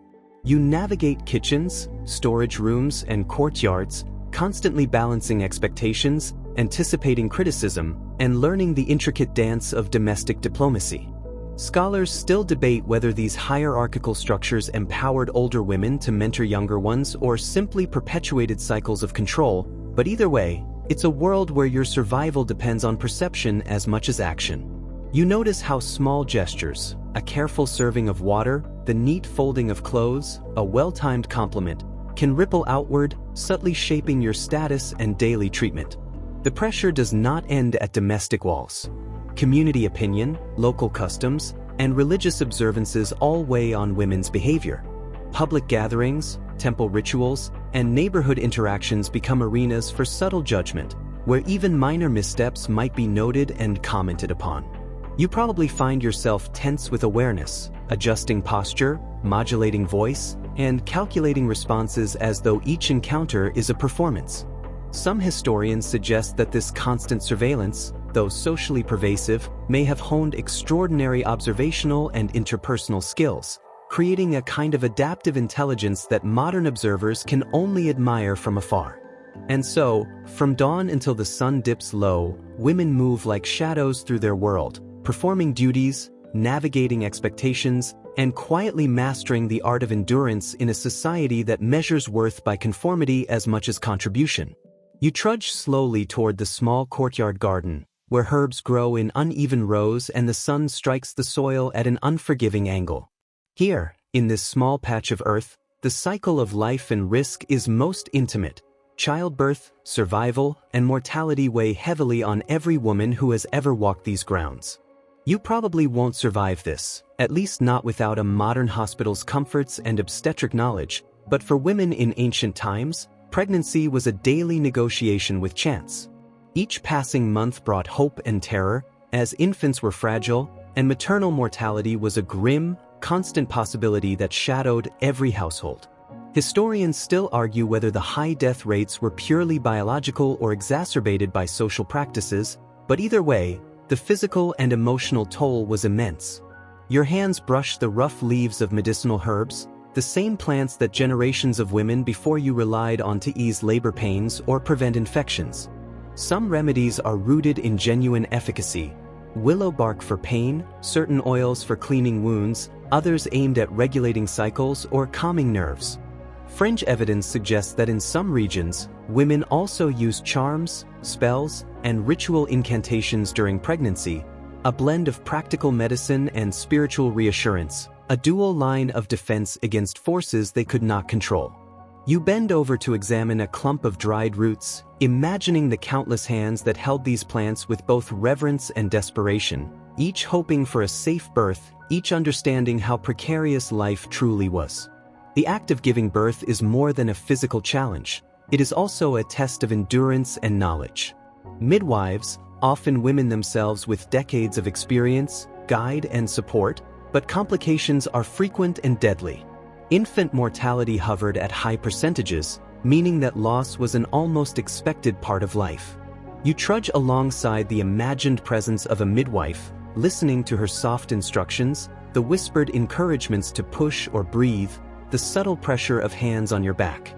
Scholars still debate how widespread trained midwifery truly was and whether rural communities relied mostly on familial knowledge, but evidence of professional guidance exists alongside anecdotes of ritualized and improvised techniques, a mixture of science, intuition, and cultural belief.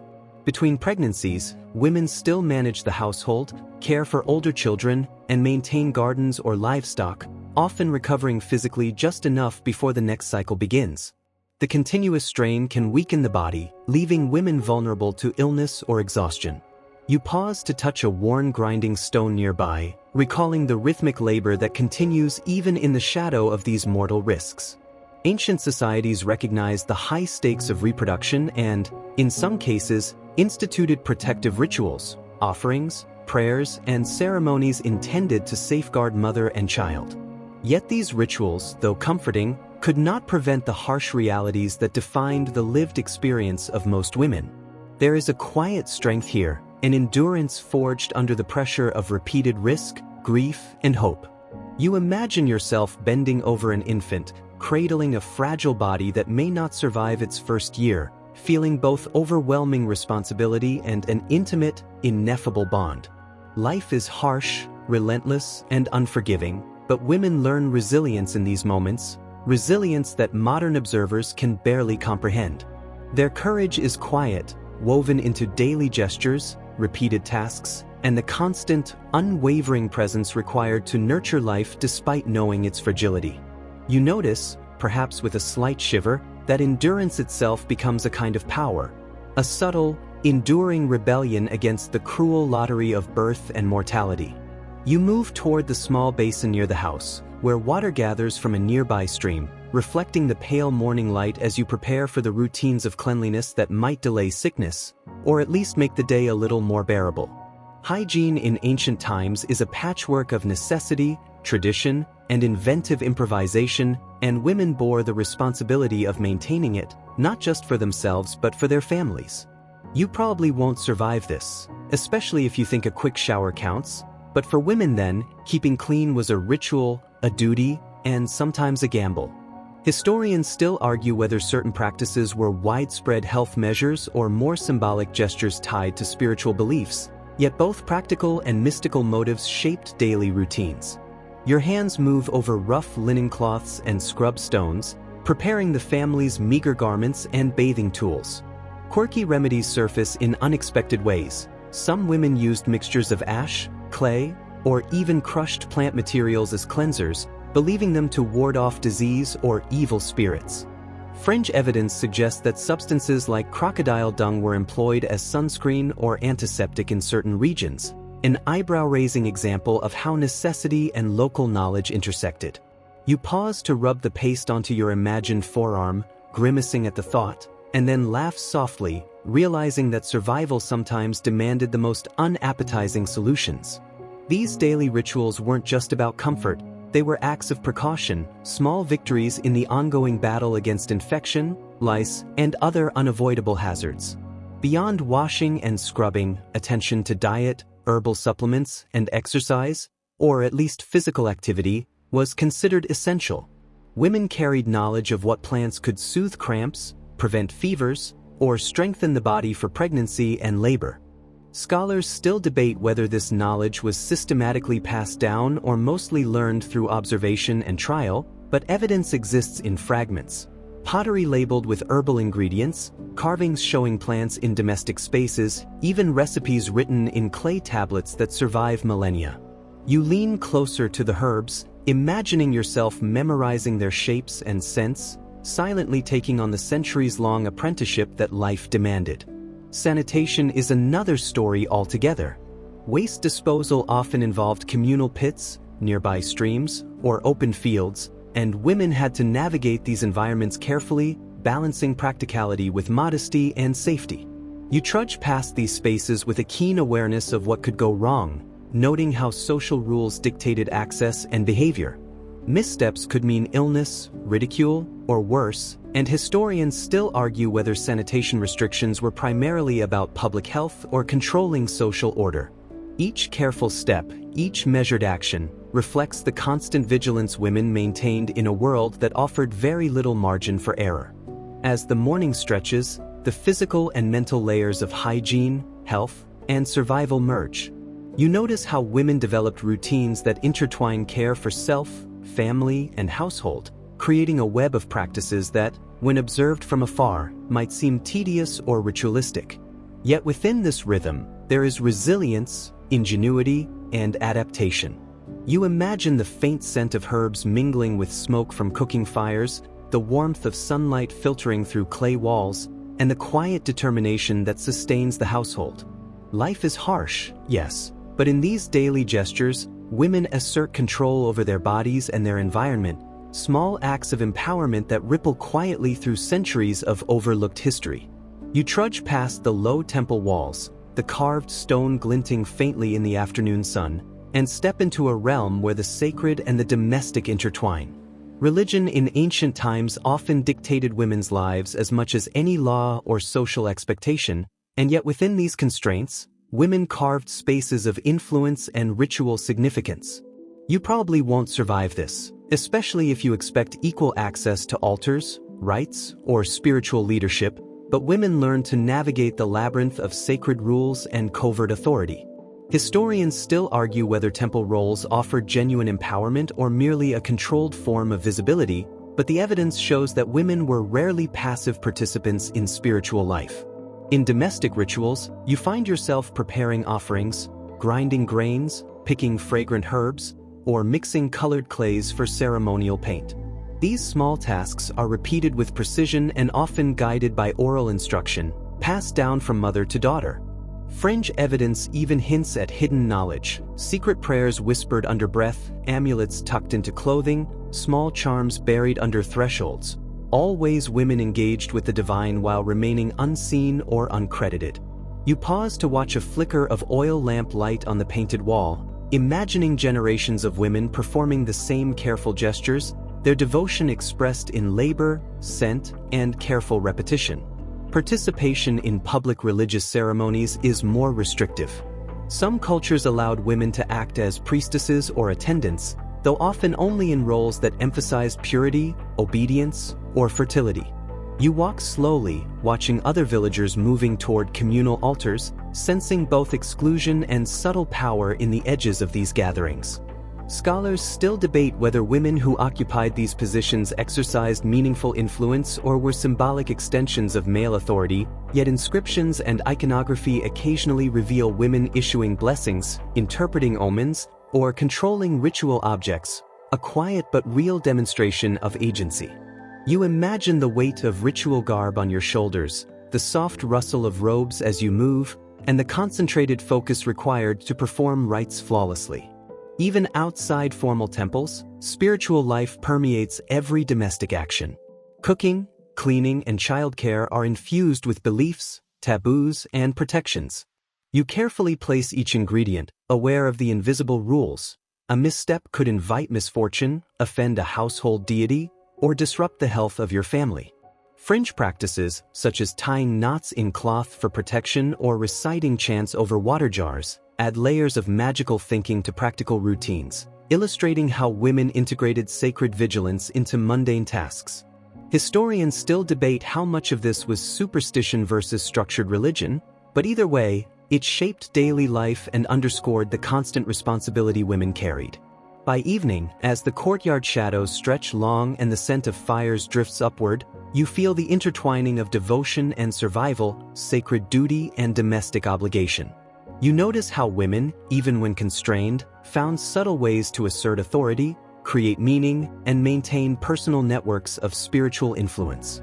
In these quiet hours, their lives are a testament to resilience, resourcefulness, and the human capacity to negotiate constraints with ingenuity and grace. Even if modern imagination can barely comprehend the combination of ritual, labor, and vigilance required, you sense the unspoken truth. Women wielded power quietly, invisibly, but profoundly within the spiritual frameworks of their societies. You trudge back into the shadowed interior of the home, the low ceiling brushing your shoulders as you settle near a small, flickering lamp. Education, though limited, is another arena where women's lives were shaped by both opportunity and restriction. You probably won't survive this, especially if you expect equal access to scrolls, clay tablets, or tutors. But women found ways to absorb knowledge, often quietly, through observation, imitation, and oral tradition. Historians still debate whether literacy among women was more widespread than surviving texts suggest, but evidence points to pockets of instruction, scribal practice, and practical knowledge that allowed some women to exert influence beyond domestic spaces. You watch as a mother teaches her daughter to count grains, measure cloth, or memorize family lineages. These skills are less about abstract learning and more about survival, memory, and preparation for social duties. Fringe evidence even hints at rudimentary writing lessons in private settings, letters exchanged with distant relatives, notes carved on wooden boards, or practice marks on pottery, suggesting that literacy was sometimes covert, a subtle assertion of independence in a world that limited female expression. You pick up a small stylus, tracing lines in the dust, imagining yourself mastering these early forms of communication, each mark a whisper of autonomy. Formal education is rare. In most households, reading and writing are privileges reserved for men, especially in administrative or religious contexts. Yet women often serve as transmitters of cultural knowledge. Songs, stories, herbal recipes, household management techniques, and even legal guidance are passed from mother to daughter, forming a network of informal schooling that sustains communities. Scholars still argue whether this oral and domestic education can be considered true literacy or simply practical apprenticeship. but its impact on survival and family stability is undeniable. You might laugh quietly to yourself, realizing that your own modern schooling pales in comparison to this constant, applied learning under pressure. Craft and artisan work is another subtle arena of education. Weaving, embroidery, and pottery require mathematical understanding, planning, and coordination, skills often learned from elders and refined through daily repetition. You imagine your hands moving rhythmically, counting threads, mixing pigments, balancing shapes, all while listening to the cadence of conversation and instruction. The combination of practical skill and intellectual engagement highlights a facet of women's lives often overlooked in historical texts. Historians still debate the significance of these domestic competencies, but fringe evidence, such as signed cloth or pottery marks, hints at women quietly staking claims to creative and economic contributions. By evening, the day's accumulated knowledge, how to measure, weave, chant, and prepare, is layered across your consciousness. You feel the invisible threads connecting generations, the persistent whisper of those who taught in secret, who recorded lessons in gesture and rhythm, and who ensured that despite societal restrictions, women's intelligence endured. Even in limitation, learning is a form of resistance, a silent expansion of mind and influence. You recognize that knowledge is not only survival, it is also empowerment, a quiet insistence that your life matters, that you can shape it in the margins, in ways both visible and hidden. And as the lamp flickers, you understand how education, however constrained, becomes a subtle and lasting legacy, guiding women through hardship, expectation, and a world that demanded constant negotiation. You step outside again, the afternoon sun warming your back as you make your way toward the bustling market streets, where the rhythm of life is louder, faster, and far less forgiving than the quiet chores of home. Work outside the household has always been a delicate balancing act for women, a tightrope between necessity, opportunity, and societal scrutiny. You probably won't survive this, especially if you imagine strolling freely without the weight of expectation. But for countless women across ancient cultures, these spaces offered both peril and subtle power. Historians still argue whether public economic roles truly expanded autonomy or simply extended domestic labor into public spaces, yet the evidence shows women actively contributing to trade, craft, and healthcare. You weave through narrow paths between stalls, carrying baskets of produce or small handcrafted goods. Weaving, spinning, dyeing, and selling textiles are common tasks, each requiring meticulous attention to detail and hours of repetitive labor. You notice the subtle skill in timing, negotiating prices, and recognizing trustworthy buyers, social intelligence honed through experience. Fringe evidence even suggests that some women kept secret accounts or used coded markings to track sales, a clever strategy to maintain control over resources in environments often dominated by men. You brush your fingers over the rough fabric in your basket, imagining how each thread represents not just commodity, but knowledge, endurance, and a quiet assertion of independence. Midwifery and herbal medicine are another form of work outside the home, blending practical skill with social authority. Women trained in these arts navigate households, communities, and emergencies, often moving unseen yet indispensable. Some scholars argue that these roles gave women a degree of autonomy unmatched by domestic chores alone, while others emphasize the vulnerability inherent in practicing healing in patriarchal systems where accusation or envy could prove dangerous. You pause to consider a bundle of dried herbs, inhaling the faint, pungent aroma, realizing that knowledge of plants, cycles, and care was a type of currency, subtle yet life-sustaining. Markets, festivals, and communal gatherings are also arenas where women negotiate influence.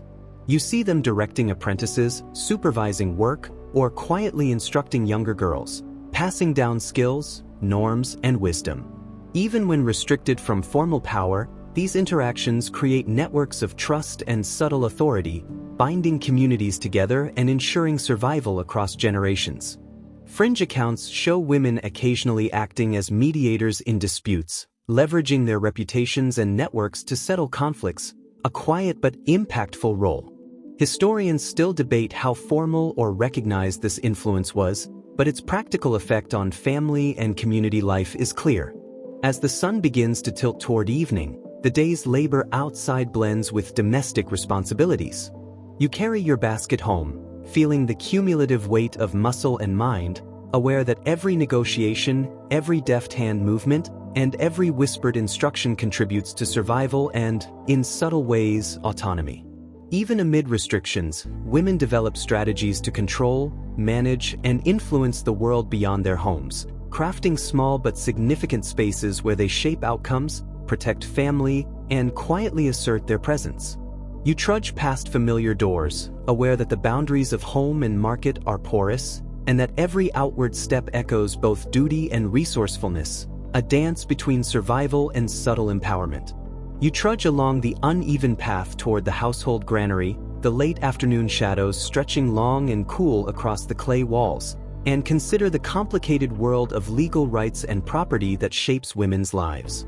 Ownership, inheritance, and autonomy were rarely simple concepts for women. They were mediated through male relatives, community norms, and sometimes arbitrary decree.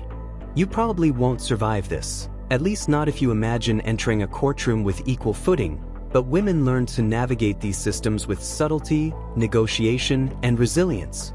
Historians still argue whether any legal empowerment truly existed or if law largely codified male authority, but the daily reality required women to understand, interpret, and sometimes manipulate the rules to protect themselves and their families. In many regions, inheritance passed through male heirs, leaving women dependent on fathers, husbands, or brothers. Yet exceptions existed. In some ancient cultures, widows could retain property, manage estates, or act as trustees for young children. Fringe evidence even suggests that women occasionally drafted contracts or wills using intermediaries or scribes, quietly asserting control over wealth without challenging societal norms outright. You examine a small clay tablet, imagining the careful hand that inscribed terms meant to safeguard a widow's home, her livestock, or the family's store of grain. These inscriptions are not only legal instruments but also subtle testimonies to women's ingenuity and cautious autonomy. Marriage contracts, dowries, and property transfers intertwine with daily survival, giving women both security and leverage, if they understand the fine print, so to speak.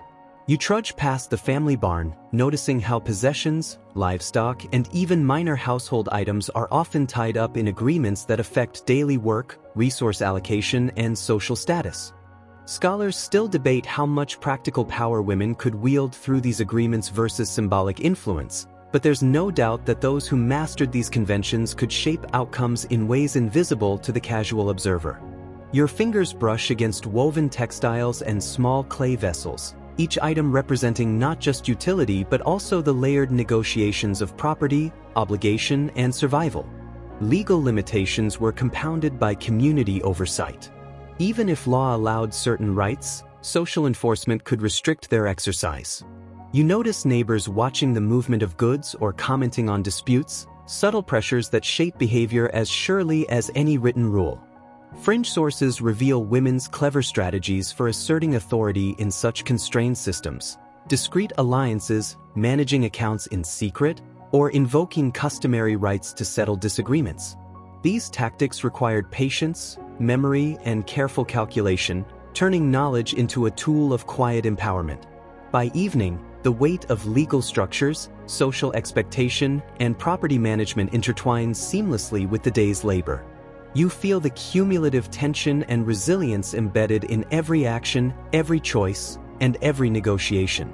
Women's lives are not merely defined by limitation but also by the constant, subtle exercise of agency, the careful navigation of rules, and the endurance of both physical and social landscapes.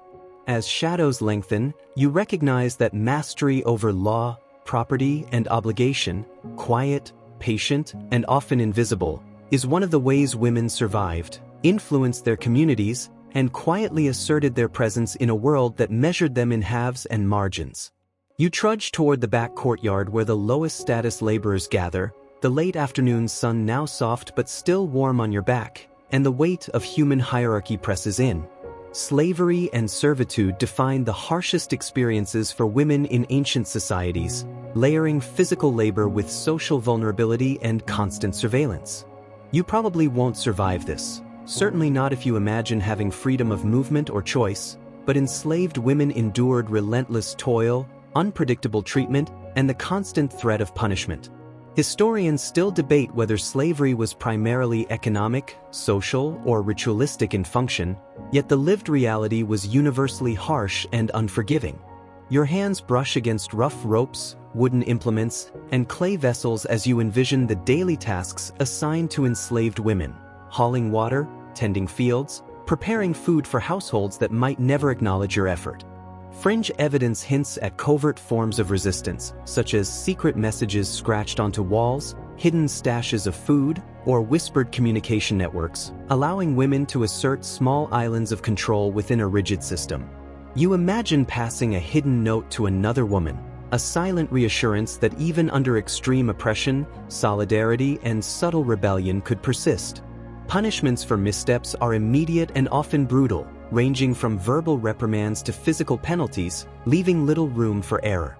You observe the strict hierarchies in the household or community, noting how enslaved women must navigate both authority from masters and envy or competition from peers.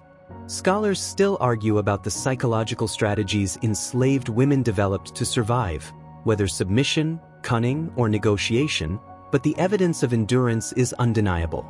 Every chore, every motion, every carefully calculated smile or lowered gaze is part of a continuous performance, a balancing act between compliance and self-preservation. Yet there is also agency in subtle forms. Some enslaved women mastered specialized skills, cooking, weaving, midwifery, that made them indispensable, providing a small degree of leverage or bargaining power. You trudge past woven mats or baskets, imagining the hours of focused labor that created objects valued both economically and socially.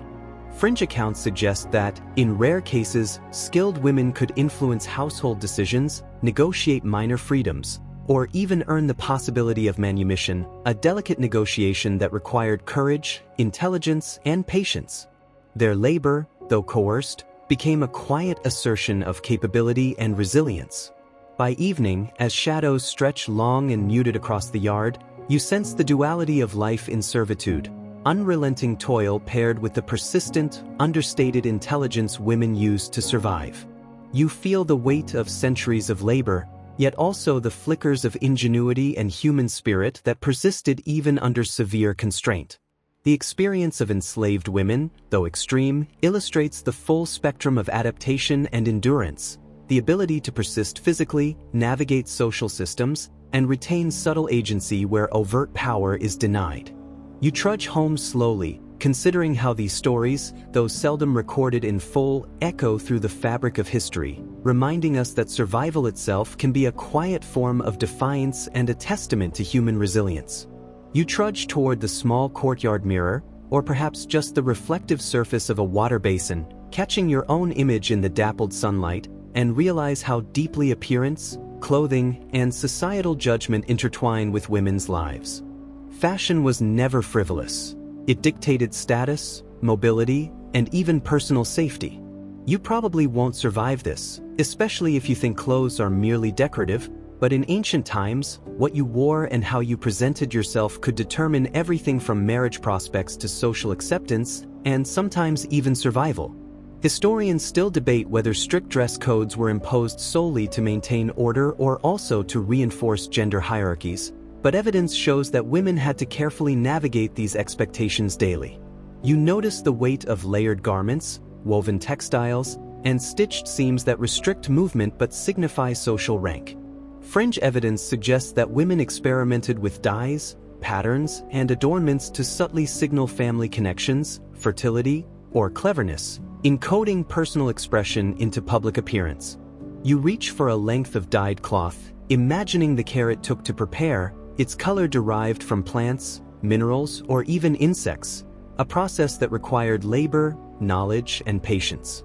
Every fold, every knot, every brush of pigment on skin becomes a message in a society that reads visual cues as carefully as words. Cosmetic rituals add another layer of complexity. Applying oils, pigments, and fragrances could be for health, ritual, or aesthetic appeal, but often served as social armor, signaling readiness for marriage, maturity, or conformity to cultural norms. You probably smile wryly at the thought, knowing that the tiniest smudge or overlooked ornament could draw criticism or gossip. Scholars still argue whether these rituals primarily reinforced oppression or offered women subtle means of self-expression, yet it's clear they were a crucial part of daily life. Some fringe texts even hint at secret beauty concoctions designed for protection against disease or environmental hazards, blurring the line between aesthetics and survival. Clothing and appearance also intersected with labor and movement. You trudge across uneven floors, adjusting robes or skirts so they don't snag while carrying water or tending animals. Practicality must coexist with symbolism, each garment a compromise between comfort, function, and social expectations.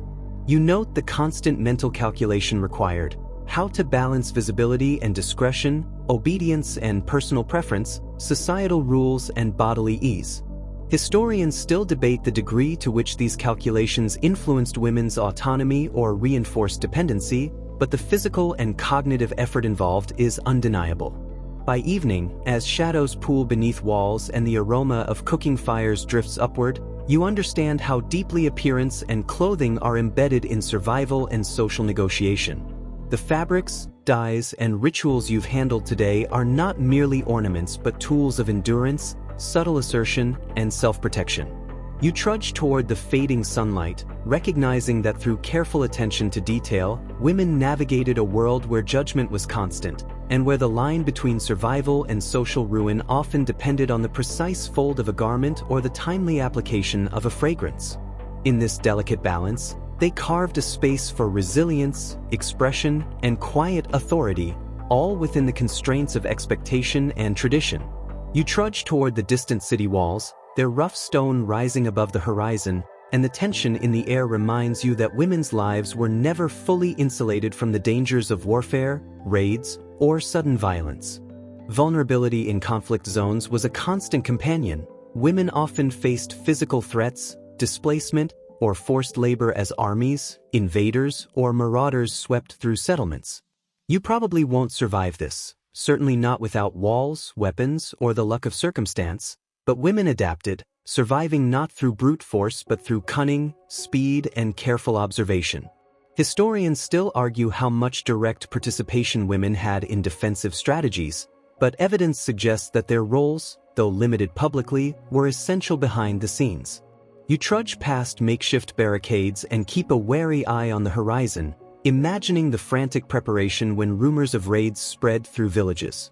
In some regions, women were responsible for storing provisions, hiding valuables, or evacuating children and livestock. Fringe evidence even hints at covert signaling systems, clay figurines, smoke patterns, or discreet flags, allowing women to communicate danger or coordinate movement without alerting enemies. You bend low to adjust a bundle of grain, imagining the precision and quick thinking required to execute these maneuvers under pressure, knowing that any delay could be catastrophic. While combat itself was often the realm of men, women contributed in indispensable ways. Some served as lookouts atop walls, while others reinforced fortifications or assisted in weapon production, particularly when conflicts dragged on for weeks or months. Scholars still debate the degree of formal involvement allowed, but written records and archaeological findings highlight women's peripheral yet strategic presence. You might notice the subtle marks on stones where they have leaned ladders or carved footholds, small physical traces of labor that reveal both presence and necessity. Vulnerability also extended to social consequences. Capture, abduction, or coerced alliances were real risks during invasions. Women developed strategies of avoidance and subtle negotiation, from hiding in attics or cellars to using charm, cunning, or persuasion to mitigate threats. These skills, often overlooked in mainstream histories, were essential for family survival. You trudge through narrow alleys, imagining the careful steps, silent breath, and sharp awareness required to navigate spaces where danger might emerge from any corner. By twilight, you feel the constant vigilance etched into women's daily lives when society teetered on the brink of violence. Each movement, each decision, each gesture carried weight beyond the ordinary, blending caution with resourcefulness. Even in fear, Women exercised agency, shaped outcomes, and preserved life through strategy, foresight, and resilience. As the last light fades across the walls, you recognize that survival in times of conflict demanded intelligence, endurance, and a quiet courage that often went unrecorded but was crucial to the persistence of families, communities, and cultures alike. You trudge back into the heart of the household as dusk settles, the soft glow of fires casting flickering shadows across walls, and you feel the subtle weight of health and nutrition pressing into women's lives. Diet, access to food, and knowledge of medicinal plants were critical, often dictating survival for entire families. You probably won't survive this, especially if you imagine eating sporadically or without understanding the nutritional value of what's available, but women navigated these challenges daily, balancing scarcity, household needs, and seasonal availability. Historians still debate whether women's dietary restrictions were purely practical or socially imposed, but both factors shaped everyday survival in profound ways.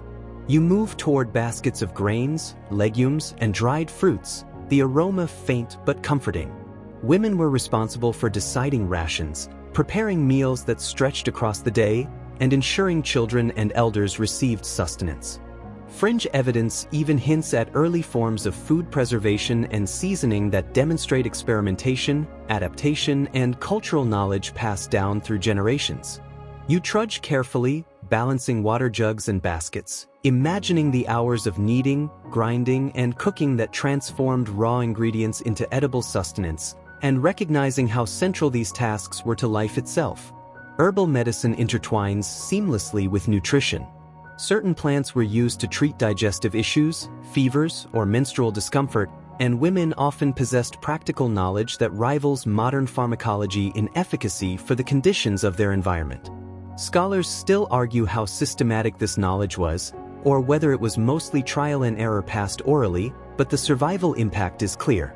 You kneel over bundles of herbs, inhaling the scent of dried chamomile or mint, picturing yourself following generations of advice while weighing remedies for every ailment that touches the household. Scarcity, however, adds tension. Famine, seasonal shortages, and fluctuating harvests force women into strategic planning, rationing, trading, or preserving the maximum nutritional value of available foods.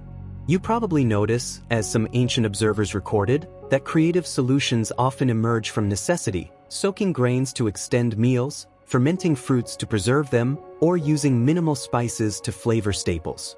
These acts reflect both practical ingenuity and emotional labor, as women bear responsibility not only for filling stomachs but for maintaining morale and hope amidst uncertainty.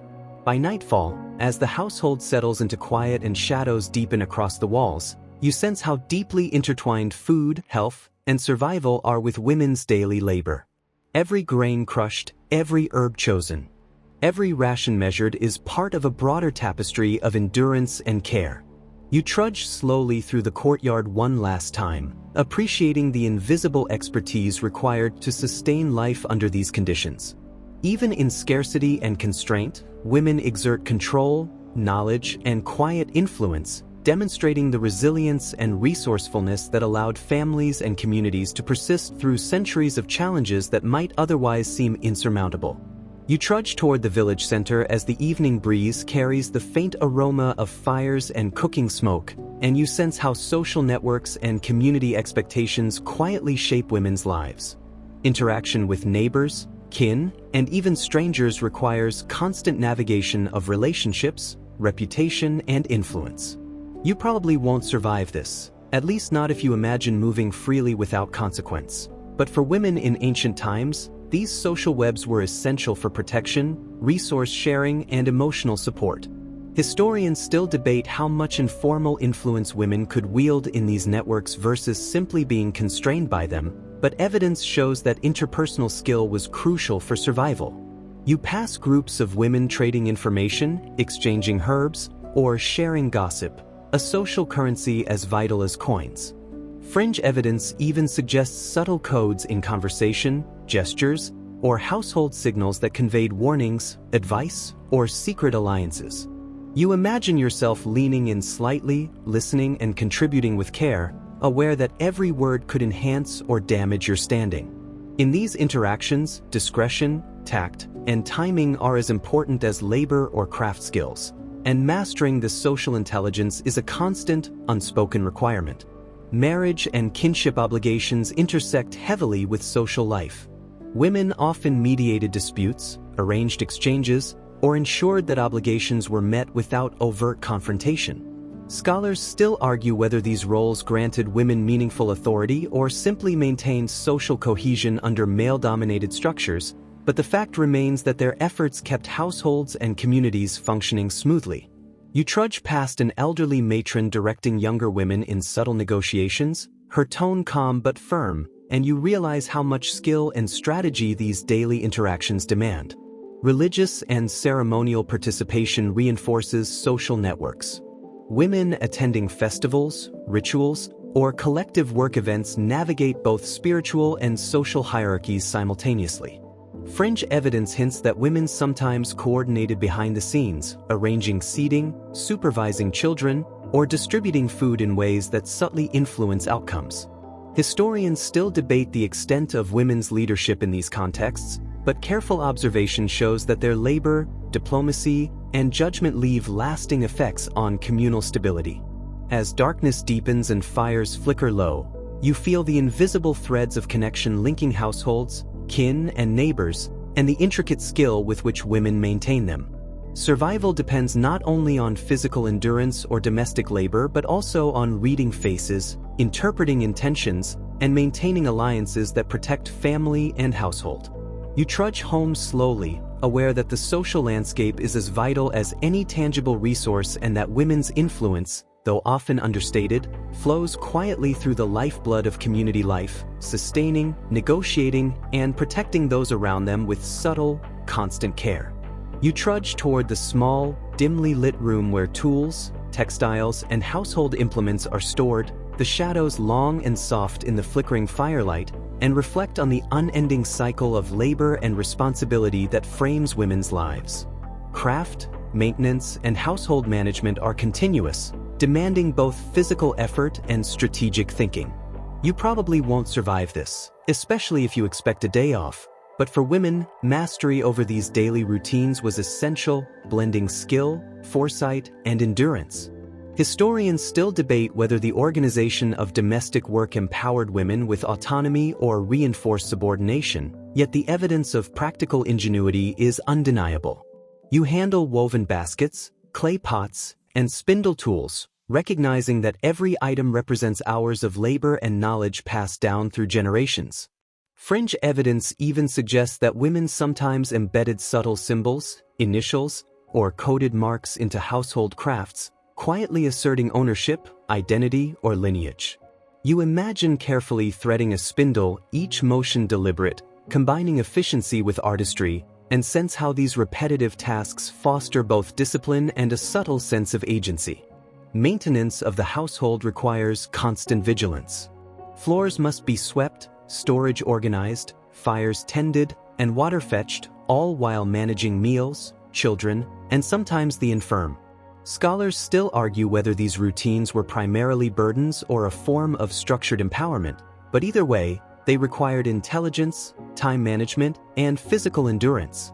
You trudge from room to room, observing how women balance competing priorities, anticipate needs, and manage crises, often without recognition. Craft production extends beyond domestic necessity. Textiles, pottery, and food preservation are not only survival tools but also potential sources of trade, status, or influence within the community. You notice how quality, skill, and timing affect reputation and relationships, subtly enhancing women's influence over household or village life. Fringe examples show women secretly preparing extra goods for barter or as gifts, leveraging labor for strategic advantage, a quiet negotiation between survival and agency. By nightfall, the accumulated labor, attention, and care are woven into a rhythm that defines daily existence. You feel the hum of movement, the tactile memory of tools, and the quiet accomplishment embedded in repetitive, necessary acts. Even amid constraint, women exercise subtle power through skill, foresight, and attention to detail, ensuring the household, family, and community endure. You trudge to a low bench by the fire, sensing how these everyday gestures, often overlooked by history, form the backbone of survival, influence, and resilience that women exert quietly yet effectively across time.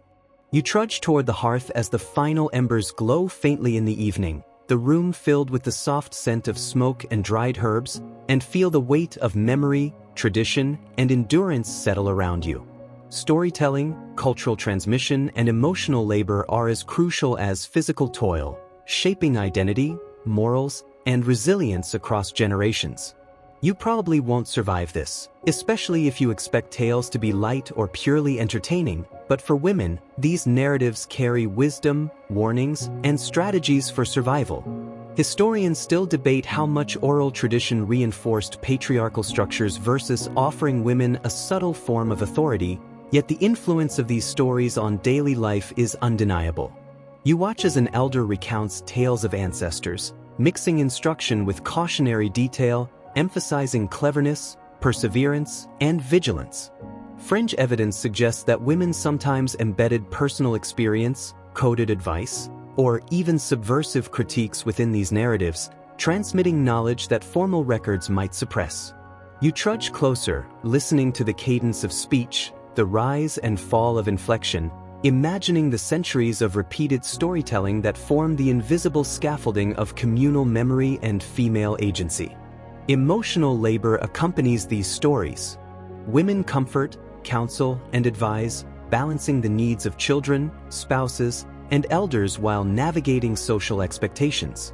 Scholars still argue how much influence this emotional work conferred in shaping decision-making, but its necessity is clear. You observe gestures, tones, and subtle cues that manage tension, resolve conflict, or provide reassurance, recognizing that survival is as much psychological as it is physical. The labor of listening, mediating, and interpreting becomes a form of knowledge and control, guiding households and communities quietly yet effectively. Cultural preservation is another layer. Songs, rituals, recipes, and domestic techniques are passed along orally, ensuring continuity despite limited written records. Fringe examples include mnemonic devices hidden in lullabies or chants, subtly encoding practical advice or historical memory. You trudge through the imagined soundscape of laughter, admonishment, and gentle song, sensing how these layers of communication sustain social cohesion and continuity, quietly reinforcing women's central role in shaping both present and future. As the night deepens and the hearth's glow fades, you feel the profound interweaving of memory, labor, and guidance. Every story, every gesture, every whispered instruction embodies resilience, adaptability, and subtle authority. Women's endurance, intelligence, and influence permeate daily life, connecting generations, stabilizing households, and transmitting wisdom that safeguards survival and agency. You trudge slowly to a resting place, sensing that the culmination of labor, observation, and social negotiation forms a quiet but enduring power that echoes through the fabric of history. The room has grown quiet now, and the fires have dimmed to faint embers, casting soft shadows that stretch lazily across the walls. You feel your body sink gently into the stillness, the weight of the day's imagined labor dissolving into a slow, comforting rhythm. Each sound you imagined, the rustle of cloth, the soft scrape of tools, the whisper of voices in the courtyard, fades into a background hum, like the pulse of a world breathing around you. You probably won't notice it, but the lessons and endurance of countless women linger in this quiet space, their resilience threading gently through time and memory, softening the edges of the harsh realities you explored.